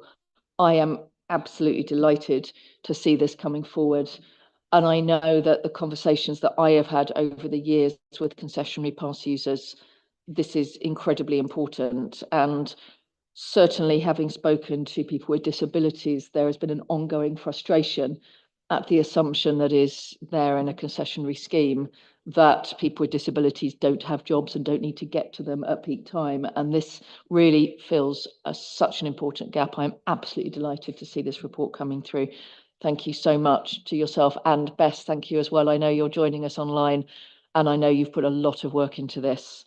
So if there are no further questions or comments on this item, I'm absolutely delighted to propose these recommendations. Who would like to second those? Councillor Wakefield got in there first. Can I see those in favour, please? Thank you. And Councillor Sharf, you're recusing yourself. Okay, thank you very much. So we have one, it's not technically an abstention, it's a recusement, isn't it? I don't know whether we mark that differently, but thank you very much. So that has passed. Thank you. Are we okay to keep powering on? Okay, so now we come to the update, item 10, which is the update on East West Rail. So we have Robert Jones here to introduce the report. Tim, you're going to do that. Tim, over to you, please. Mindful of time and a very brief summary of where we are with East West Rail. Just to recap, the East West Rail is looking to build between Oxford, Bedford and Cambridge. And it is likely that East West Company are going to go to completion at some point in the near future, but respond if that consultation did not align to a tick process, and therefore to engage with members. Just so members are aware, myself and Robert and others are having ongoing discussions with East West Rail Company around the first last mile and some of the other issues that we touched on earlier. So we are having those discussions, but ahead of any response being submitted, I envisage that we would engage with your technical officers and also yourselves around what the argument would be on East West Rail per se, and if we basically to give the members opportunity to outline some of their opportunities or concerns or challenges that they would like us to propose within the response. We will have a mechanism for feeding in our thoughts when that report comes out. Yes, so when the report comes out, we will do a technical response from an officer level that will circulate around this group. It will either come formally through this group if the time is allowed, or I will then send the draft around and make sure everyone has opportunity to comment and have input into that process.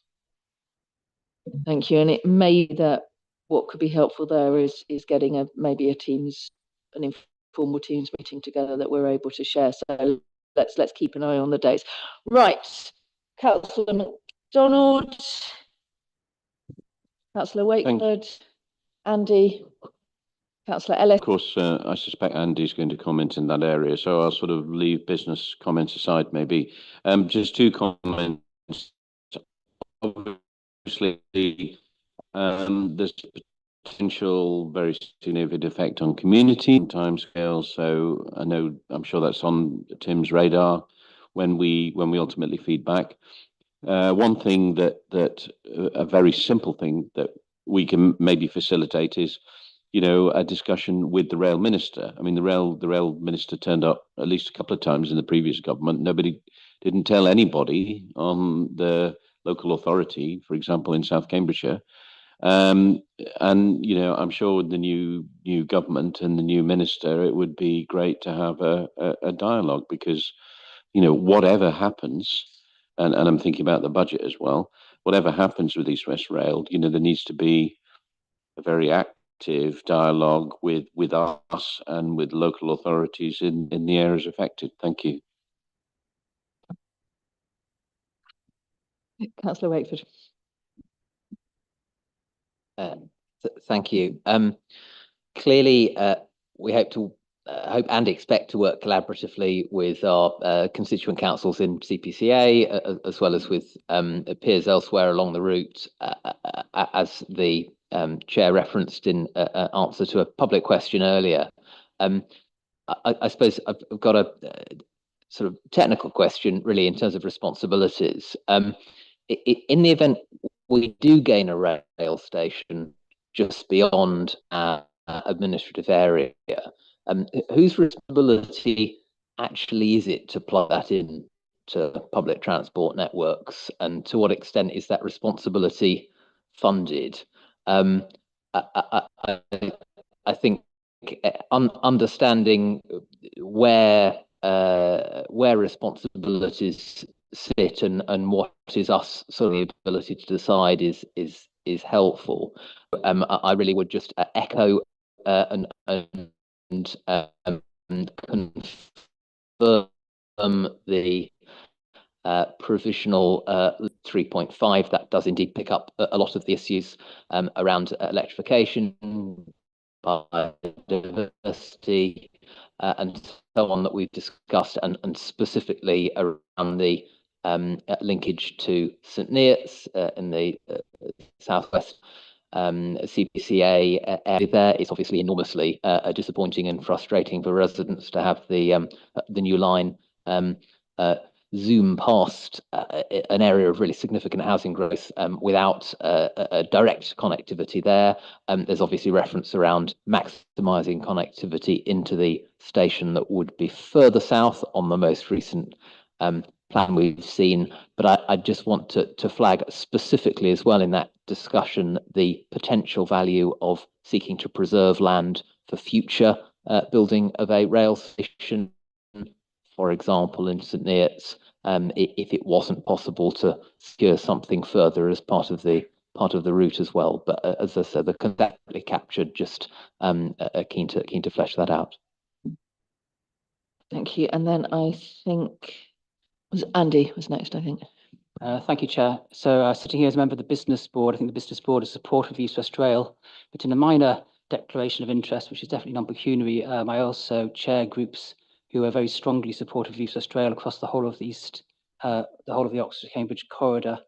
But having said that, I think it's really important that we take into account local concerns and local considerations, and I just want to reinforce the value would there be in having a Teams meeting to review either the semi-final content or a draft of our final feedback, so the businesses can fully understand the impact on the local area and region, and where possible support the concerns that are being raised around areas, for example, like electrification and impact on communities. Thank you, Councillor Ellis. Thank you, Chair. I wasn't going to speak on this because at first value I thought it didn't have a lot of effect, for Peterborough, but it actually does to a certain extent when the linkages, if there is a new station on the east-west line to other places, would be very beneficial without the need of many commuters having to go into London and back out again.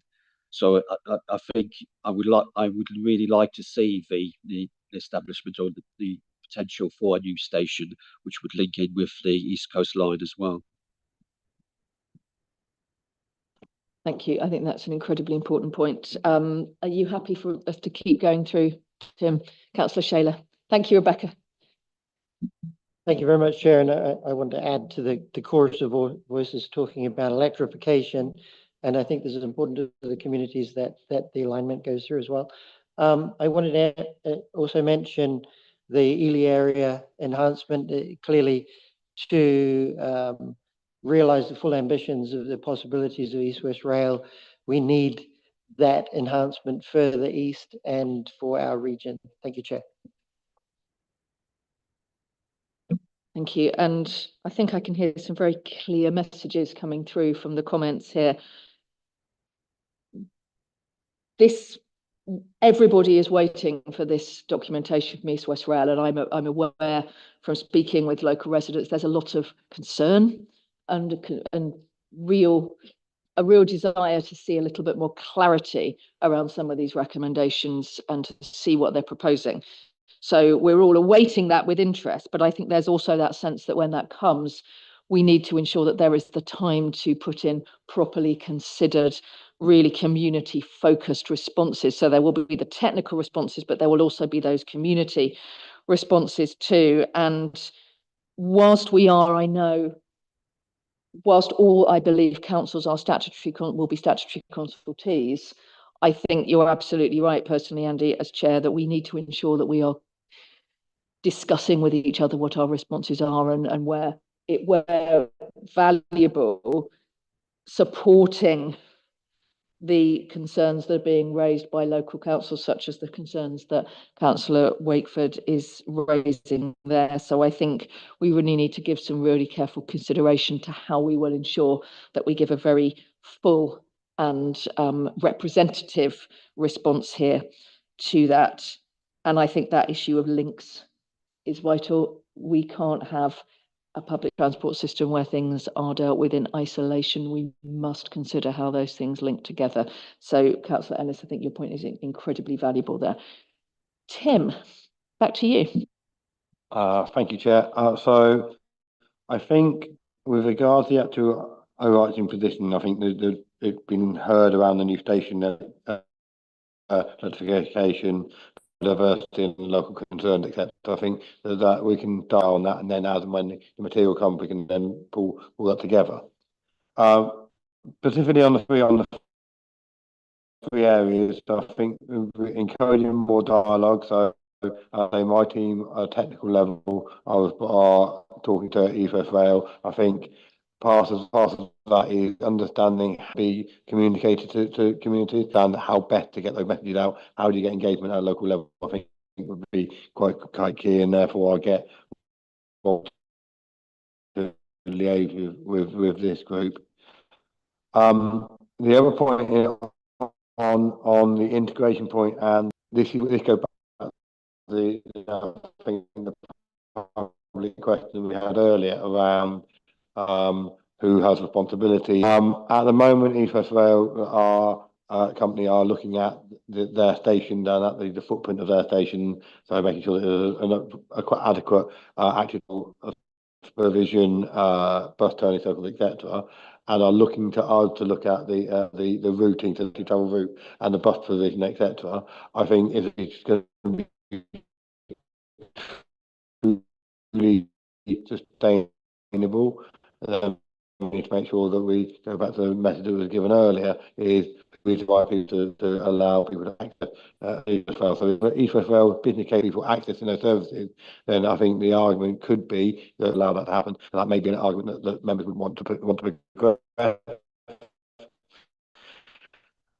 And the other point that with regard Councillor Say said was around that will be form part of jumping to the next agenda item around the local LTCP sub-strategies. One of those is a rail strategy for the area that we're looking to develop with Investment Ireland, to say these are the packages of things that we want to do. So we go with a package, so it's not individual schemes. It is a part of a bigger rail view around what we need for our area.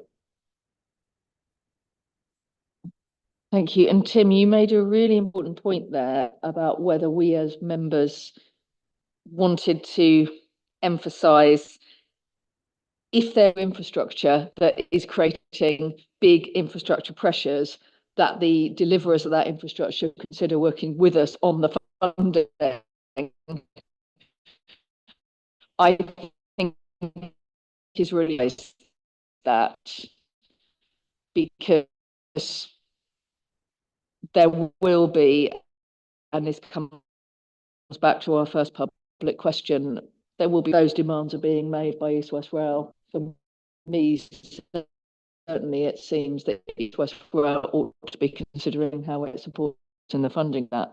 So yeah, I think you have a clear support from committees. Councillor Wakeford, anyone else?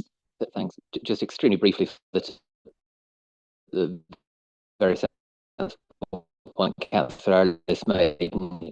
You did as chair in response around interconnection, because I'm conscious that's a term that's used kind of differently and variably.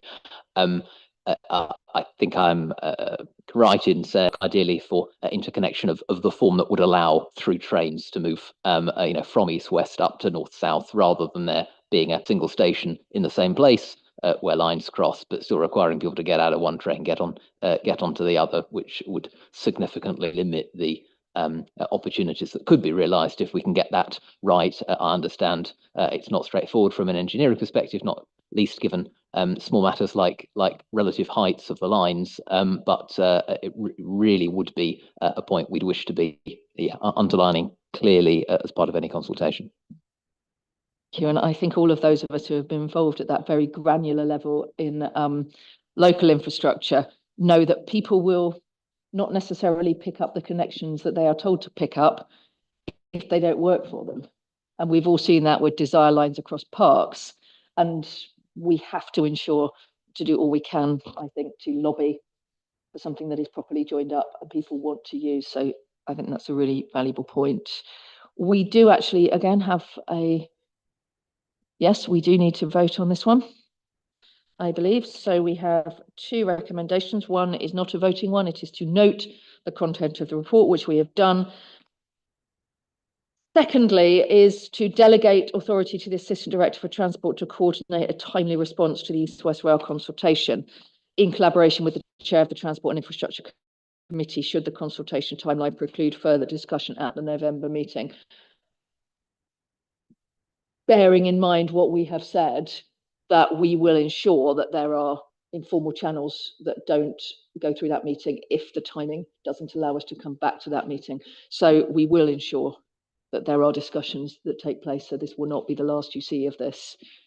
So with that in mind, are people happy to move to that recommendation? Yeah, so I propose, can I have a second, please? Can I see those in favour? And that's unanimous amongst voting members. Thank you. So timetable, but we'll look forward to seeing what we can do to discuss that further. Thank you. So now we're on to item 11. I think we're asking Emma back for this one. Plans and associated strategies, and Emma White, acting transport manager, will introduce this report. Hi, this paper provides an update. Following this committee and any comments received, these scopes will be updated and issued for procurement and then appointment for works. Please note that this excludes the rail and connectivity to network strategy and freight strategy, which after further development will be brought back to committee for additional feedback and discussion. Scopes are appended to this document for comment, and the strategies cover active travel, micromobility, freight, the rail and connectivity to network strategy, and mobility hub strategy scopes. Please feel free to comment on these, take them all and update the scopes for final update. Thank you. Thank you. Really helpful. Are there any questions or comments on this report? Councillor Shaler. Thank you very much, Chair. This is an enormous area with a lot of parts, so I don't really want to comment on everything. I mean, we've got freight, micromobility, rail connectivity, all of that stuff. I just want to make a very quick comment on the soil affected roads. That's something that the county is very keen, and we are making great progress on that. And so I very much appreciate our cooperation and continued support on that. So thank you very much, Chair. Thank you. Anything else on this one? And Emma, I know that you've done quite a lot of work here to ensure that constituent councils are involved in these discussions, so thank you for that. I can see Councillor Wakeford has a point. Councillor Wakeford. Sorry, it was on exactly that, just to note that I'm quite sure, like Councillor Shaler, on points of specifics, it's not helpful for us to get into here, but the invitation around following up offline and the conversations we've already had with our councils is a really helpful way of informing these enormously lengthy but really important documents. Thank you. And this is a more general point from me, because I don't think it's included in the scope here, but it would also be good to know a little bit about what we're going to be doing with accessibility as part of our sub-strategies, whether that's coming online. That might be something, I don't, yeah. Okay, any other questions here? Emma. Soil affected roads, my colleague Anna Graham is working with Cambridgeshire and have reached out to Peterborough as well. And I know that they are scoping that at the moment. So I would imagine that'll be at sort of the next committee, if not after, to take it forwards.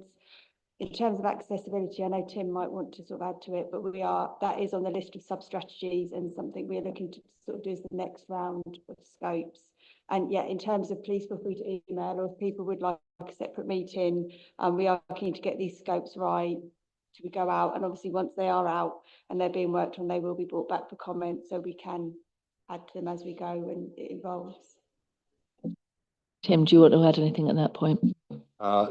Just relating to the accessibility point, is I am going to a meeting in early November with others, but also with Secretary of State to talk about accessibility and the accessibility needs and the accessibility charter. So I'll be able to feedback at the November committee.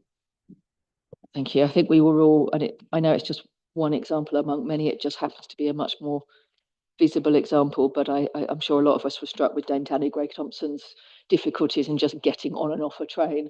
And those kind of issues around transport are so concerning because our network isn't functioning if it's not functioning for everyone. So I really appreciate the work that's happening there and on this. Are there any other questions on this report? So we have 2 recommendations here. Recommendation A does not require a vote. That's just a note. But we do also have a recommendation to the board to delegate authority to the Assistant Director for Transport in consultation with the Chief Finance Officer and Monitoring Officer to enter into one or more contracts with the relevant delivery body as needed to continue the development of the LTCP sub-strategies. I'm happy to propose that. Who would like to second that? Thank you, Councillor Seaton. Can I see those in favour, please? That's unanimous amongst voting members. Thank you very much. That actually concludes the voting aspect, I think, of the agenda. So we will continue, but that's very good news in terms of those people that need to leave at 12 because they're not missing out on any votes. I do want to say a huge thank you at this point, and I'll try and remember again at the end. So much work goes into this. Thank you, officers, and sometimes I know it feels when you're watching this committee, why didn't they say a lot on that item? Well, that's because that item has been so thoroughly prepared for us and presented that we don't necessarily need to add a lot. So it doesn't mean that we're not incredibly grateful and responsive to all the work that's being done. So thank you for that. So we're now going on to Christopher Mills, who is Acting Transport Programme Manager, who's going to report on the Road Harm Reduction Programme, Vision Zero. Thank you, Chris.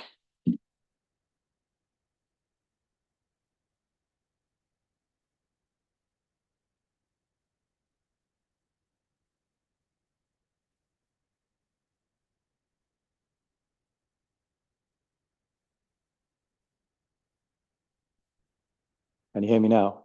Yes. Vision Zero seeks to save lives on our roads. It seeks to eradicate people being killed or seriously injured on our transport network by 2040 and halve the amount by 2030. So I'm working across Cambridgeshire and CPCA's region to bring together all the different agencies who are already doing brilliant work in road safety and other initiatives. And the priority and the objective of Vision Zero, the Vision Zero programme, is to bring all these agencies together and work collaboratively, share expertise, share ideas, and provide targeted funding so we can really make inroads into saving lives and make sure that we're hitting our target of eradicating them. So I've been responsible for bringing all the agencies together, and I arranged the first strategic board meeting in June, and Nick Johnson was voted in as chair, and it was all about bringing all the agencies together and identifying the key roles and responsibilities. Our next board meeting is this Friday, so really gain momentum, and we seek to now to delve deep into the data and share all the ideas and strategies, and make decisions on how we can provide the support and road safety measures for our residents. So any questions on that. Thank you, and thank you so much for the work that's happening here. And I know he's not here, but I want to pay testament to the work that the mayor has done in ensuring this comes back really strongly on the agenda, and for chairing this piece.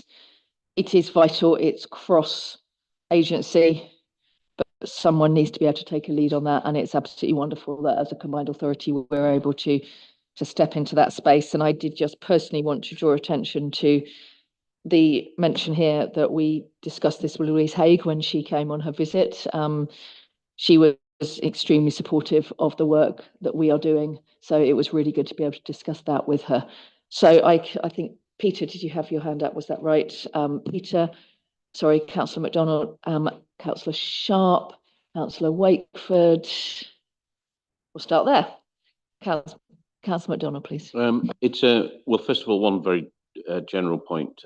Both Alan and myself, Neil, on County Council Highways Committee, so we're very supportive, aware of, look at the Vision Zero and how we're doing.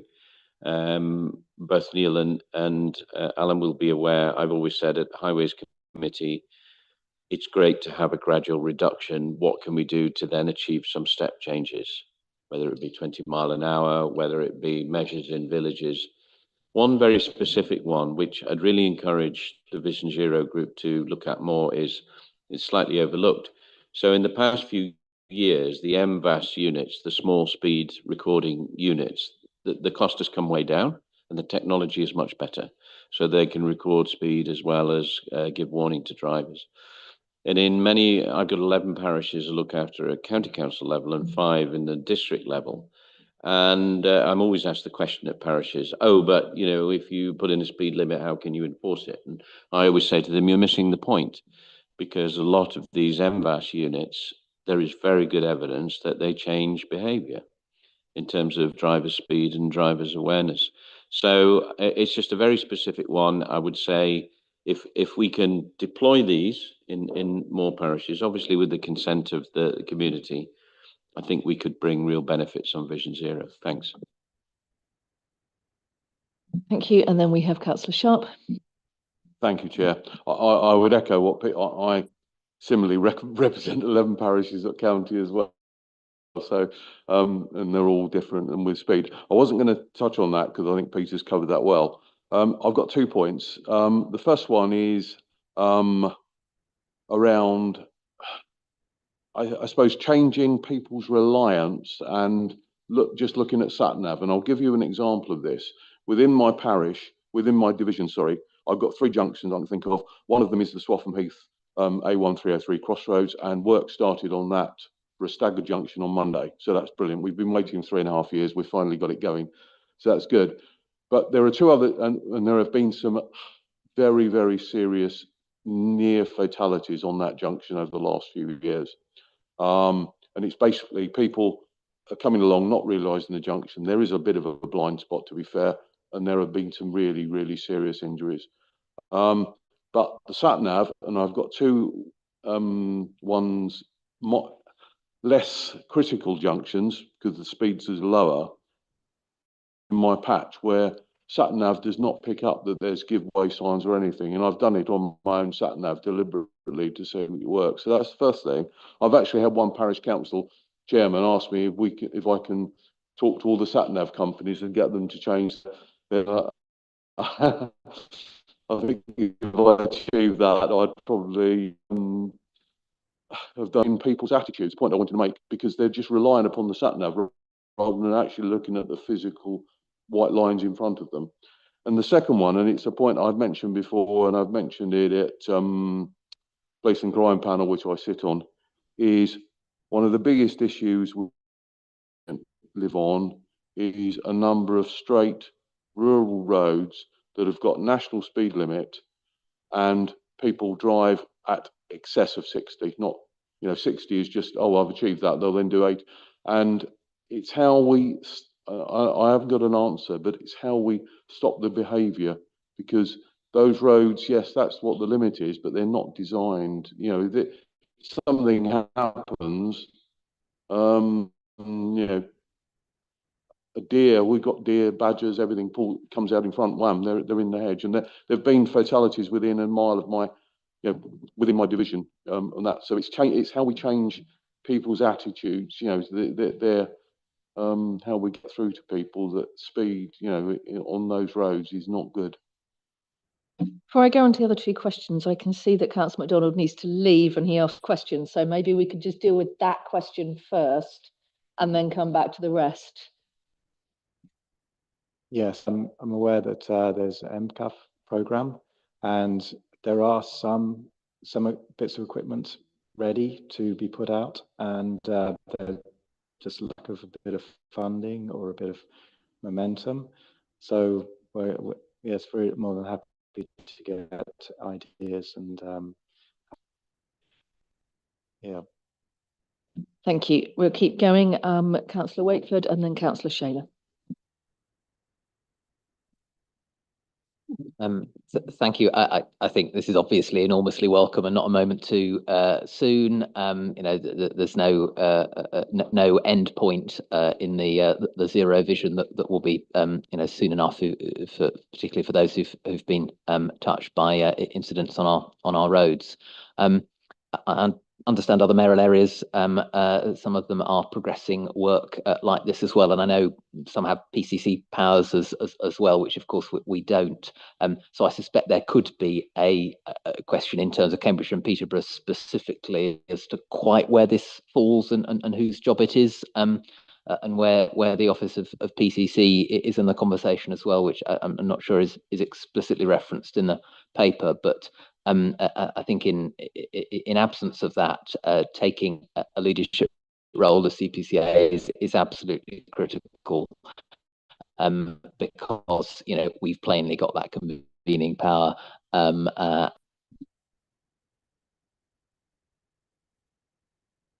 Thank you very much, Chair. And to reiterate something that Councillor MacDonald said, that we on county highways are certainly very, very much interested in this. And it's incredible that on the Cambridgeshire County Council, we wouldn't tolerate this level of killing in any other part of life. And so, we have to do whatever we can. And we have a policy on county of health and all things. And I know that the mayor is very interested in the same parts of life. Yesterday, I was at a workshop about empathetic mobility, and we were talking about some of the aspects that are not so well known. And one of them was our junior travel ambassadors. And they are a fantastic group of school children, incredible amount of energy, and they do influence their local communities.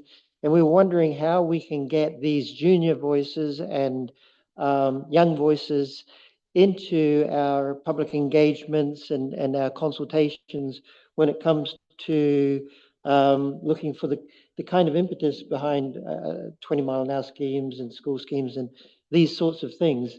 And I wonder if the Combined Authority could help with that. Thank you. Thank you. Any other questions on this one? Chris. Yes, I'm aware that there's some really good work being done in schools across Cambridgeshire, and I hope to enhance that and really answer that question about making the link between travel ambassadors at schools, them growing up and really influencing their societies, bringing forth in public consultations to maybe some controversial schemes like 20-mile-an-hour zones, and really showing that, really making evidence-based decision making, showing that we can really make a difference. Thank you. Have we covered off all the points there? Yours was more, oh yes, the role of the PCC within that. Apologies. Yes, yes. PCC are very involved with our strategic board and work stream leaders board. but I will seek to enhance and communicate with more of the officers involved with road safety schemes and other good initiatives in Peterborough. Yeah. Thank you for that. And I personally, music to my ears to hear the mention of evidence-based around that as well. It's so important. Councillor Sharp, were you about, yeah, come on in. Just to come back really on what I said, and I think the theme of what I said is really around how we change driver attitudes, because that's what the issue is, and I'd be great to hear what Vision Zero is trying to do on that in terms of getting that message out there, because I think to solve the issues that I've mentioned, which do cause fatalities and serious injuries, it's the driver attitude rather than anything else that is causing the problem. So it's how we change that. Thank you. So Chris, I'll let you answer, and I know then Tim has got some specific things he wants to add on SatNav as well. Yes, I think that is one of the biggest hurdles, but it's quite a big obstacle to change drivers' attitude. There's a lot of embedded attitudes, and a lot of we've always done this in the past. Why can't we do it? So I haven't got an answer, but we'll be looking seriously at that as part of our Vision Zero program. Tim? Yes, just on the SatNav, I think it's worth also reiterating is where the various strategy points all fit together, because as we develop the freight strategy, the SatNav are key in there because we're getting the right vehicle on the right road as well as the point about what you're raising, Councillor Sharp, around those junctions. And therefore, I think this is where my team need to, and they do, come together and actually say there are things that are happening in the freight area and also the road safety, and actually come together and actually put those points. So happy to have a conversation offline with yourself, Councillor Sharp, on that. Thank you. And Chris, I think this is your first report to TIC, isn't it? So thank you very much for doing that for us. And I hope it's the first of many. So this is just to note, there are no votes required. So we're now moving on to item 13. As a context, we have items 13 and 14 as the two main substantive items here, plus the works programme and date of next meeting. So we are doing well. Judith, I believe you are being Andrew Highfield on this one, so passing to you. Yes, thank you. And I really ought to give Andrew's apologies, because the reason that Andrew isn't here is because he is doing one of the series of meetings that we are currently doing regarding the consultation on bus reform. So there have been 4 of those meetings so far. And we have a series of meetings. We're particularly focusing on working with people with protected characteristics. So, for instance, people who may be suffer vision impairment, for example, and we're doing particular work that's facilitated, for instance, by the RNIB and other organisations that allow us. We've worked with them to help us have conversations with people who face particular barriers to accessing public transport, and indeed specific barriers to accessing the consultation, and that's where Andrew is doing one of those sessions this morning. So thereby that's clearly really important work to feed into the response rate and the quality of that consultation exercise.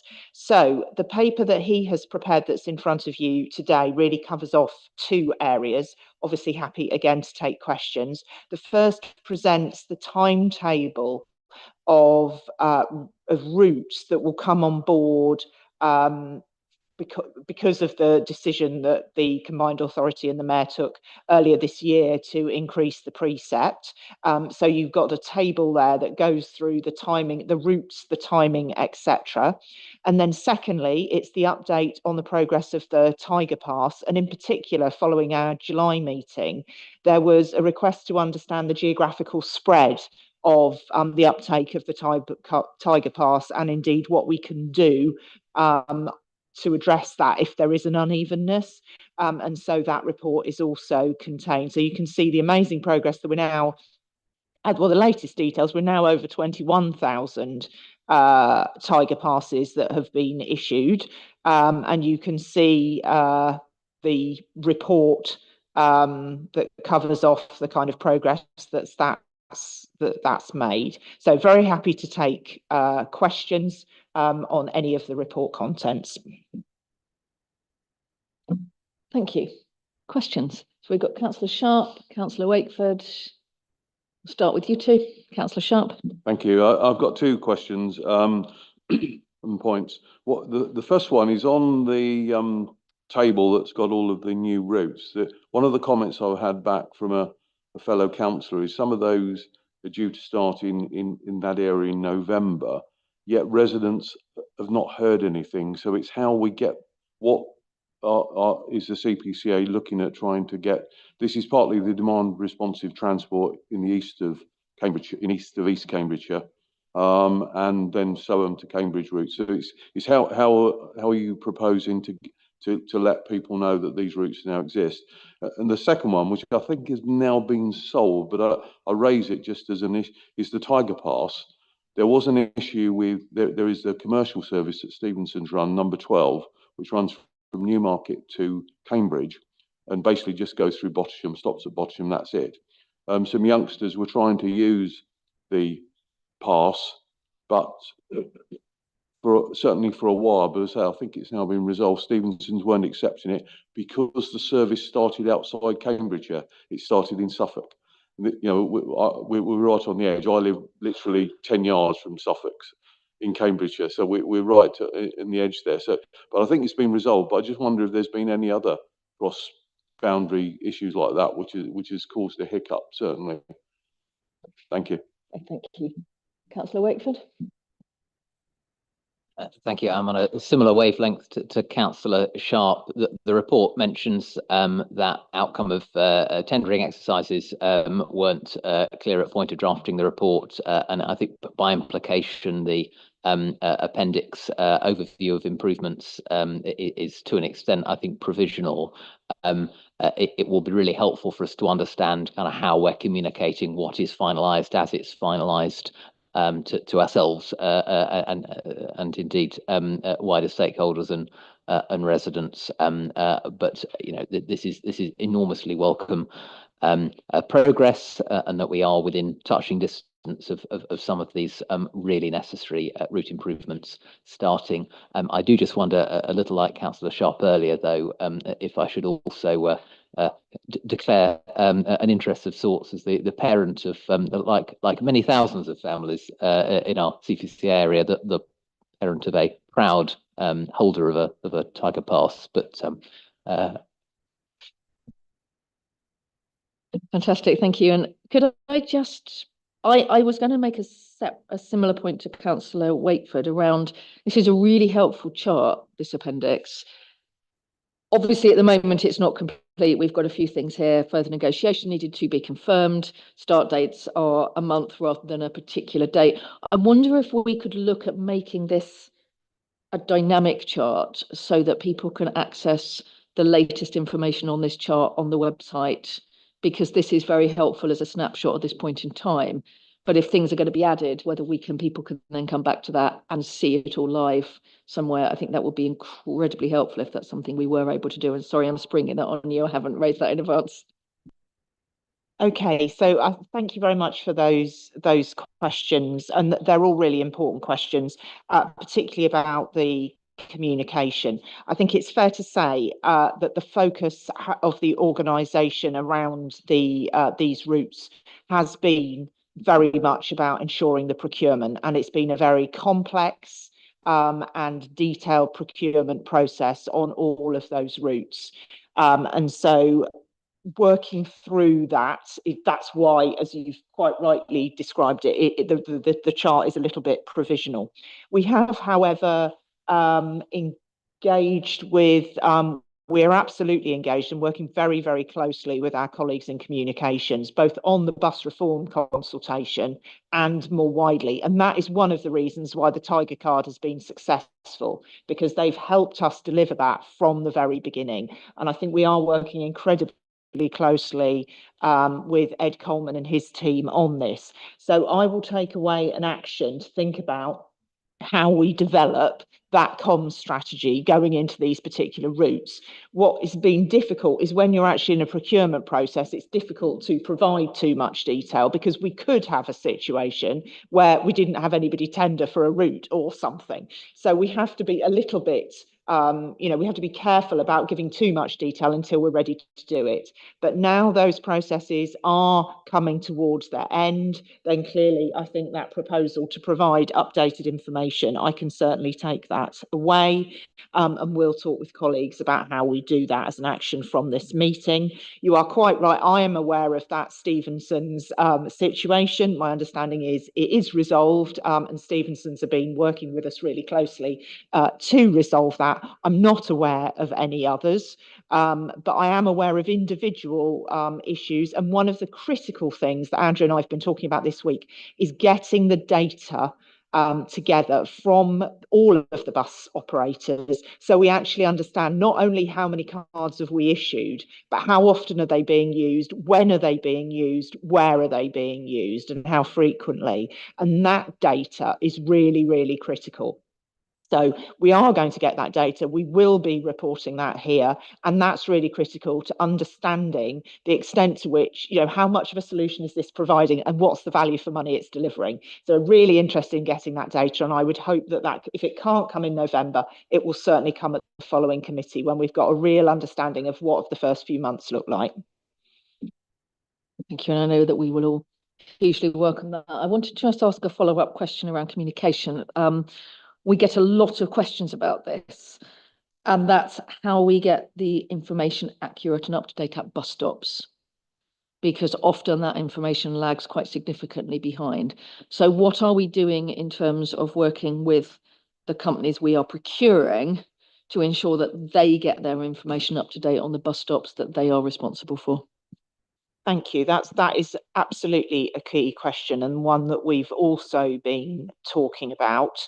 I am not cited on the individual details of the contracts that we're signing regarding that information. What I do know is that there is a real preference amongst operators to provide that information online, but I also absolutely totally recognise that many residents who use the buses, that isn't their preference, and so that there are some challenges. Now, recently I know a number of operators have gone over and beyond their actual contractual responsibilities to post timetables on bus stops to ensure that's there, and we're also talking about how we can get the digital versions on paper in individual areas, and now clearly that can be done through such things as village newsletters, parish council updates, sharing these things in that way. But we need to continue to think about how we use information to enable more passengers to use the buses more frequently, and how we use that. So it's a very live issue, and we need to continue to keep it under review.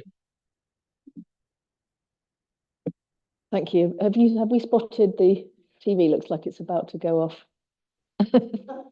There was no operation performed for a long time. I think TV clearly doesn't think we're working hard enough. Councillor Shaler, were you wanting to make a comment as well? Thank you very much, Chair. And a lot of my questions have been answered in fact. And I want to also congratulate about the Tiger pass system. It has been very successful. I want to thank officers for work with our school transport team, and I think that is something that will really bear fruit going forward. We have a lot of kind of not joined up transport systems, quite siloed in fact. And I wanted to ask, has there been engagement with some of the community transport across the county? Because some of those systems are also very well used, and could hopefully become part of our future networks, I think. Thank you very much.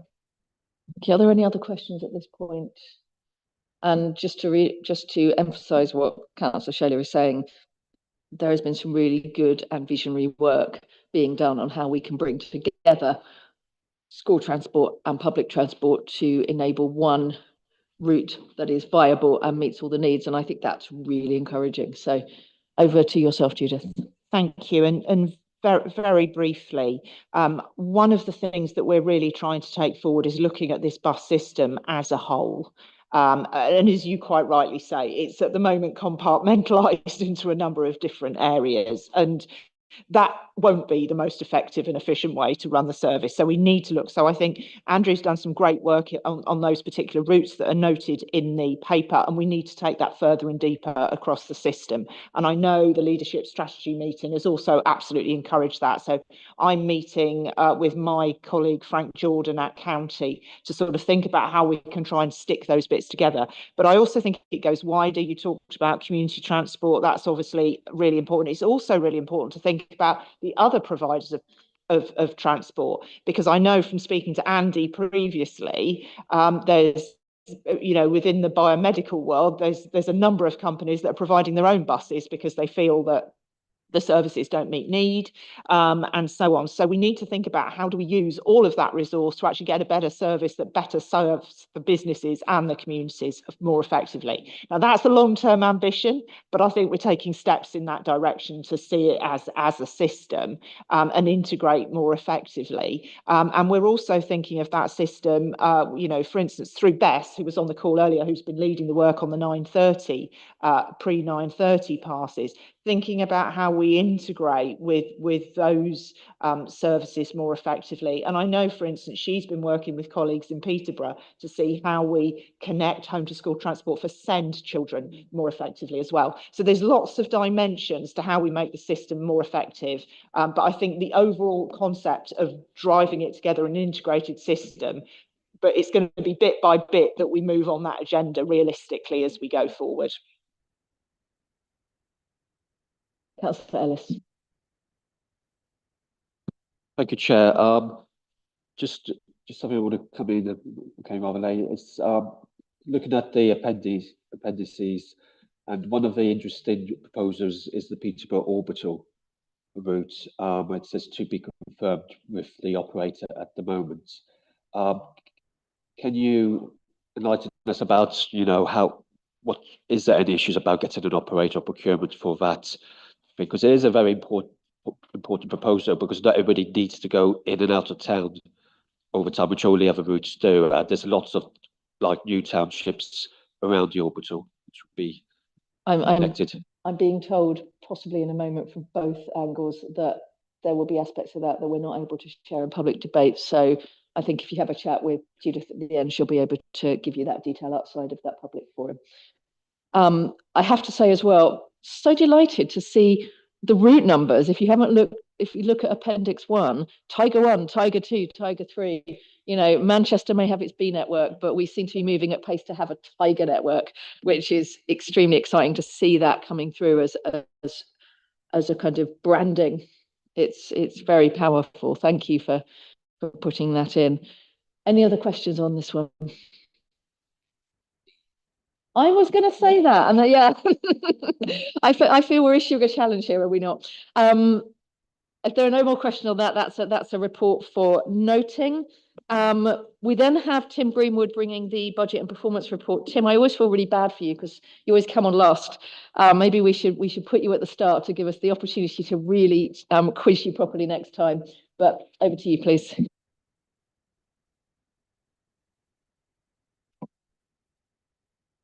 Thank you. The report is your usual budget monitoring report and includes expenditure up to the end of July. There aren't any variances to report at this stage. There are some areas within passenger transport that are underspending against perhaps where we'd expect them to be at this point. But with a number of areas like the Tiger Pass and the new precept funded routes, it's really too early in the year to give a definitive answer on those, and we're going to look at those as part of the medium-term financial plan process and bring an update on those areas to your next committee meeting.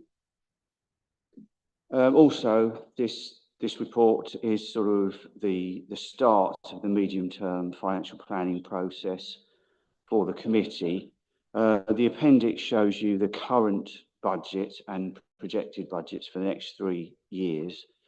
And we would ask for if there are any comments on that current programme, whether you think there's any areas of opportunities or savings that we could take into account when building that process. Thank you. Would it be fair to say, given the time constraints in this meeting, that we can also come to you outside of this meeting with requests for budget pieces as well? Because I think this is actually a really important issue that we are able to share our thoughts as constituent councils here. Thank you. Judith, I think there was something you wanted to add as well. Yes, please, Chair. 3 things, if I may, and I'll be as quick as I can. So the first thing was just to draw the committee's attention to 2.3 in the report regarding performance. And Tim, as the AD for Transport, and also Andrew as the AD for Public Transport, are both working closely with the Policy and Insight team to develop more effective ways of bringing monitoring and delivery performance information to this committee, because obviously I've committed to doing that and we absolutely are doing that. What we're trying to do is develop baseline and then be able to monitor. So that's for both progress against the local transport strategy objectives, but it's also about the progress of the individual projects against their timelines as well. So both of those things are being looked at, and we will be, that is a real focus, and Tim has spent a considerable amount of time working with Jules. And in fact, I was in a meeting with Jules just before I came to this meeting to focus on that. So I just wanted to reassure the committee about the importance of that work. The second thing I wanted to do was just in terms of the point that Tim made about the bus expenditure. 3.5 does articulate that, and I did say that these points at the board on the 4th of September, but obviously the Tiger Pass only commenced in May. We haven't got all of the details yet, so you wouldn't expect us to be fully sighted on what the spend will be, but clearly at the moment, because we've got the DfT £2 fare and we're then discounting it to £1, there's £1 cost per fare at the moment. So how that aggregates up, that's unlikely to be at the end of the year as expensive as we thought it would be, but we clearly need to get all the data to be able to review it. The preset routes won't start until the autumn. It was funded for a year, so in effect it will go on for, instead of going July to July, it will go November to November. So it will just be spread over more years. So the same money will be spent, but it will just be over different financial years. And we also had expected some changes to the concessionary fare scheme, which the impact of that has actually been less than we thought. Finally, on the medium-term financial plan, that is clearly a really significant opportunity and it needs to be considered in depth. And if members would prefer to have a discussion about how the medium-term financial plan is shaping up in terms of the transport and infrastructure piece, then we're very happy again to put some time into a maybe online workshop discussion so we can take that offline. Thank you, Chair. Thanks, Judith. And actually, I was going to ask exactly that. We've already talked about the potential of having, we may need an extra informal meeting to talk about our responses to the East West Rail consultation. If the timescales work, perhaps we can make that long enough to also talk about our budget priorities at the same time, because this is a really important issue and we do want to ensure, whilst there will be plenty of opportunity for public scrutiny of budget proposals as they go through, having that informal opportunity for us all to feed in at an early stage is vital if we're going to play our role as TIC members effectively. So thank you for offering that. Any comments or questions? So we have Councillor Sharp. Thank you, Chair. Just one comment in it, and Judith asked, sort of touched on the question I was going to ask. In terms of obviously the new preset routes, for calling them that for want of a better word, I understand obviously those routes, a lot of them are not going to get going until November from the chart. So I understand obviously a full year effect is November to November. But obviously, when we come to be looking at the budget monitoring report next year or year after, we may are going to need some more detail around, because it will show it won't be lined up, so to speak. So yeah, I think we need to do something, but be more so it's more clear as to where we are with those routes. Thank you. Thank you. And just to reassure you, this is also something that I've been raising on our behalf as committee chair as well, because it clearly is an important issue. Is there anyone else that would like to speak on this item? Thank you, and thank you for the offer of the opportunity to discuss those budget items in more detail. So we are nearly there. So next we have the Transport and Infrastructure Committee work programme. Does the Transport and Infrastructure Committee have any comments on that work programme? I know Councillor Wakeford, is there something you want to raise? Andy, Councillor Wakeford. Thank you. Just that unless I'm missing it, I don't immediately spot a 141 related items coming up. So I'll certainly be keen to follow up with officer colleagues on offline around ensuring we're keying up as and when we need to revisit. Andy? I think we said earlier that we would bring the East West Rail consultation back to the next meeting unless we had to do it earlier. And it's not on the November agenda meeting. It'll just be an aide de memoire if it doesn't appear on there that we've dealt with it earlier. But there is some advantages to discussing it in a public forum as well. We should take it offline if we have to, but if there's a chance to debate it publicly, I think that would be supportive. I think there's a really good point there around even if we've had to submit earlier, it should be brought to the committee for that public airing in that way. So thank you. Any other comments on points? Judith? Yeah, A141? Purely to say, yes, I think it was an oversight that it's not in the forward plan. Absolutely have that for the November meeting with the materials for engagement, and would agree that the East West Rail should be on future agendas, because clearly there's likely to be not only the consideration of our response, but I think we'd all like to see how the consultation is going, and when the report of that also concludes at national government level, we need to continue to focus on it as a key strategic route in this area. Thank you. So now we come to the date of the next meeting, which is, I believe, on the 4th of November. It's back in the Civic Suite. I have to say, again, it is a delight. Chair, I don't know how much people could see online, but what a beautiful room we've been in today. I feel like we should now all stop and have a Jane Austen style ball or something. It's absolutely gorgeous. So thank you very much to Huntingdon Town Council for hosting us. Thank you. And the 4th of November is a Monday. So please ensure that your diary is, oh, look, now we're getting a beautiful view so that everyone watching online can see. It really is absolutely glorious. I feel tempted to say, given current trends on social media, this committee has been lit and officers have absolutely understood the assignment. Thank you.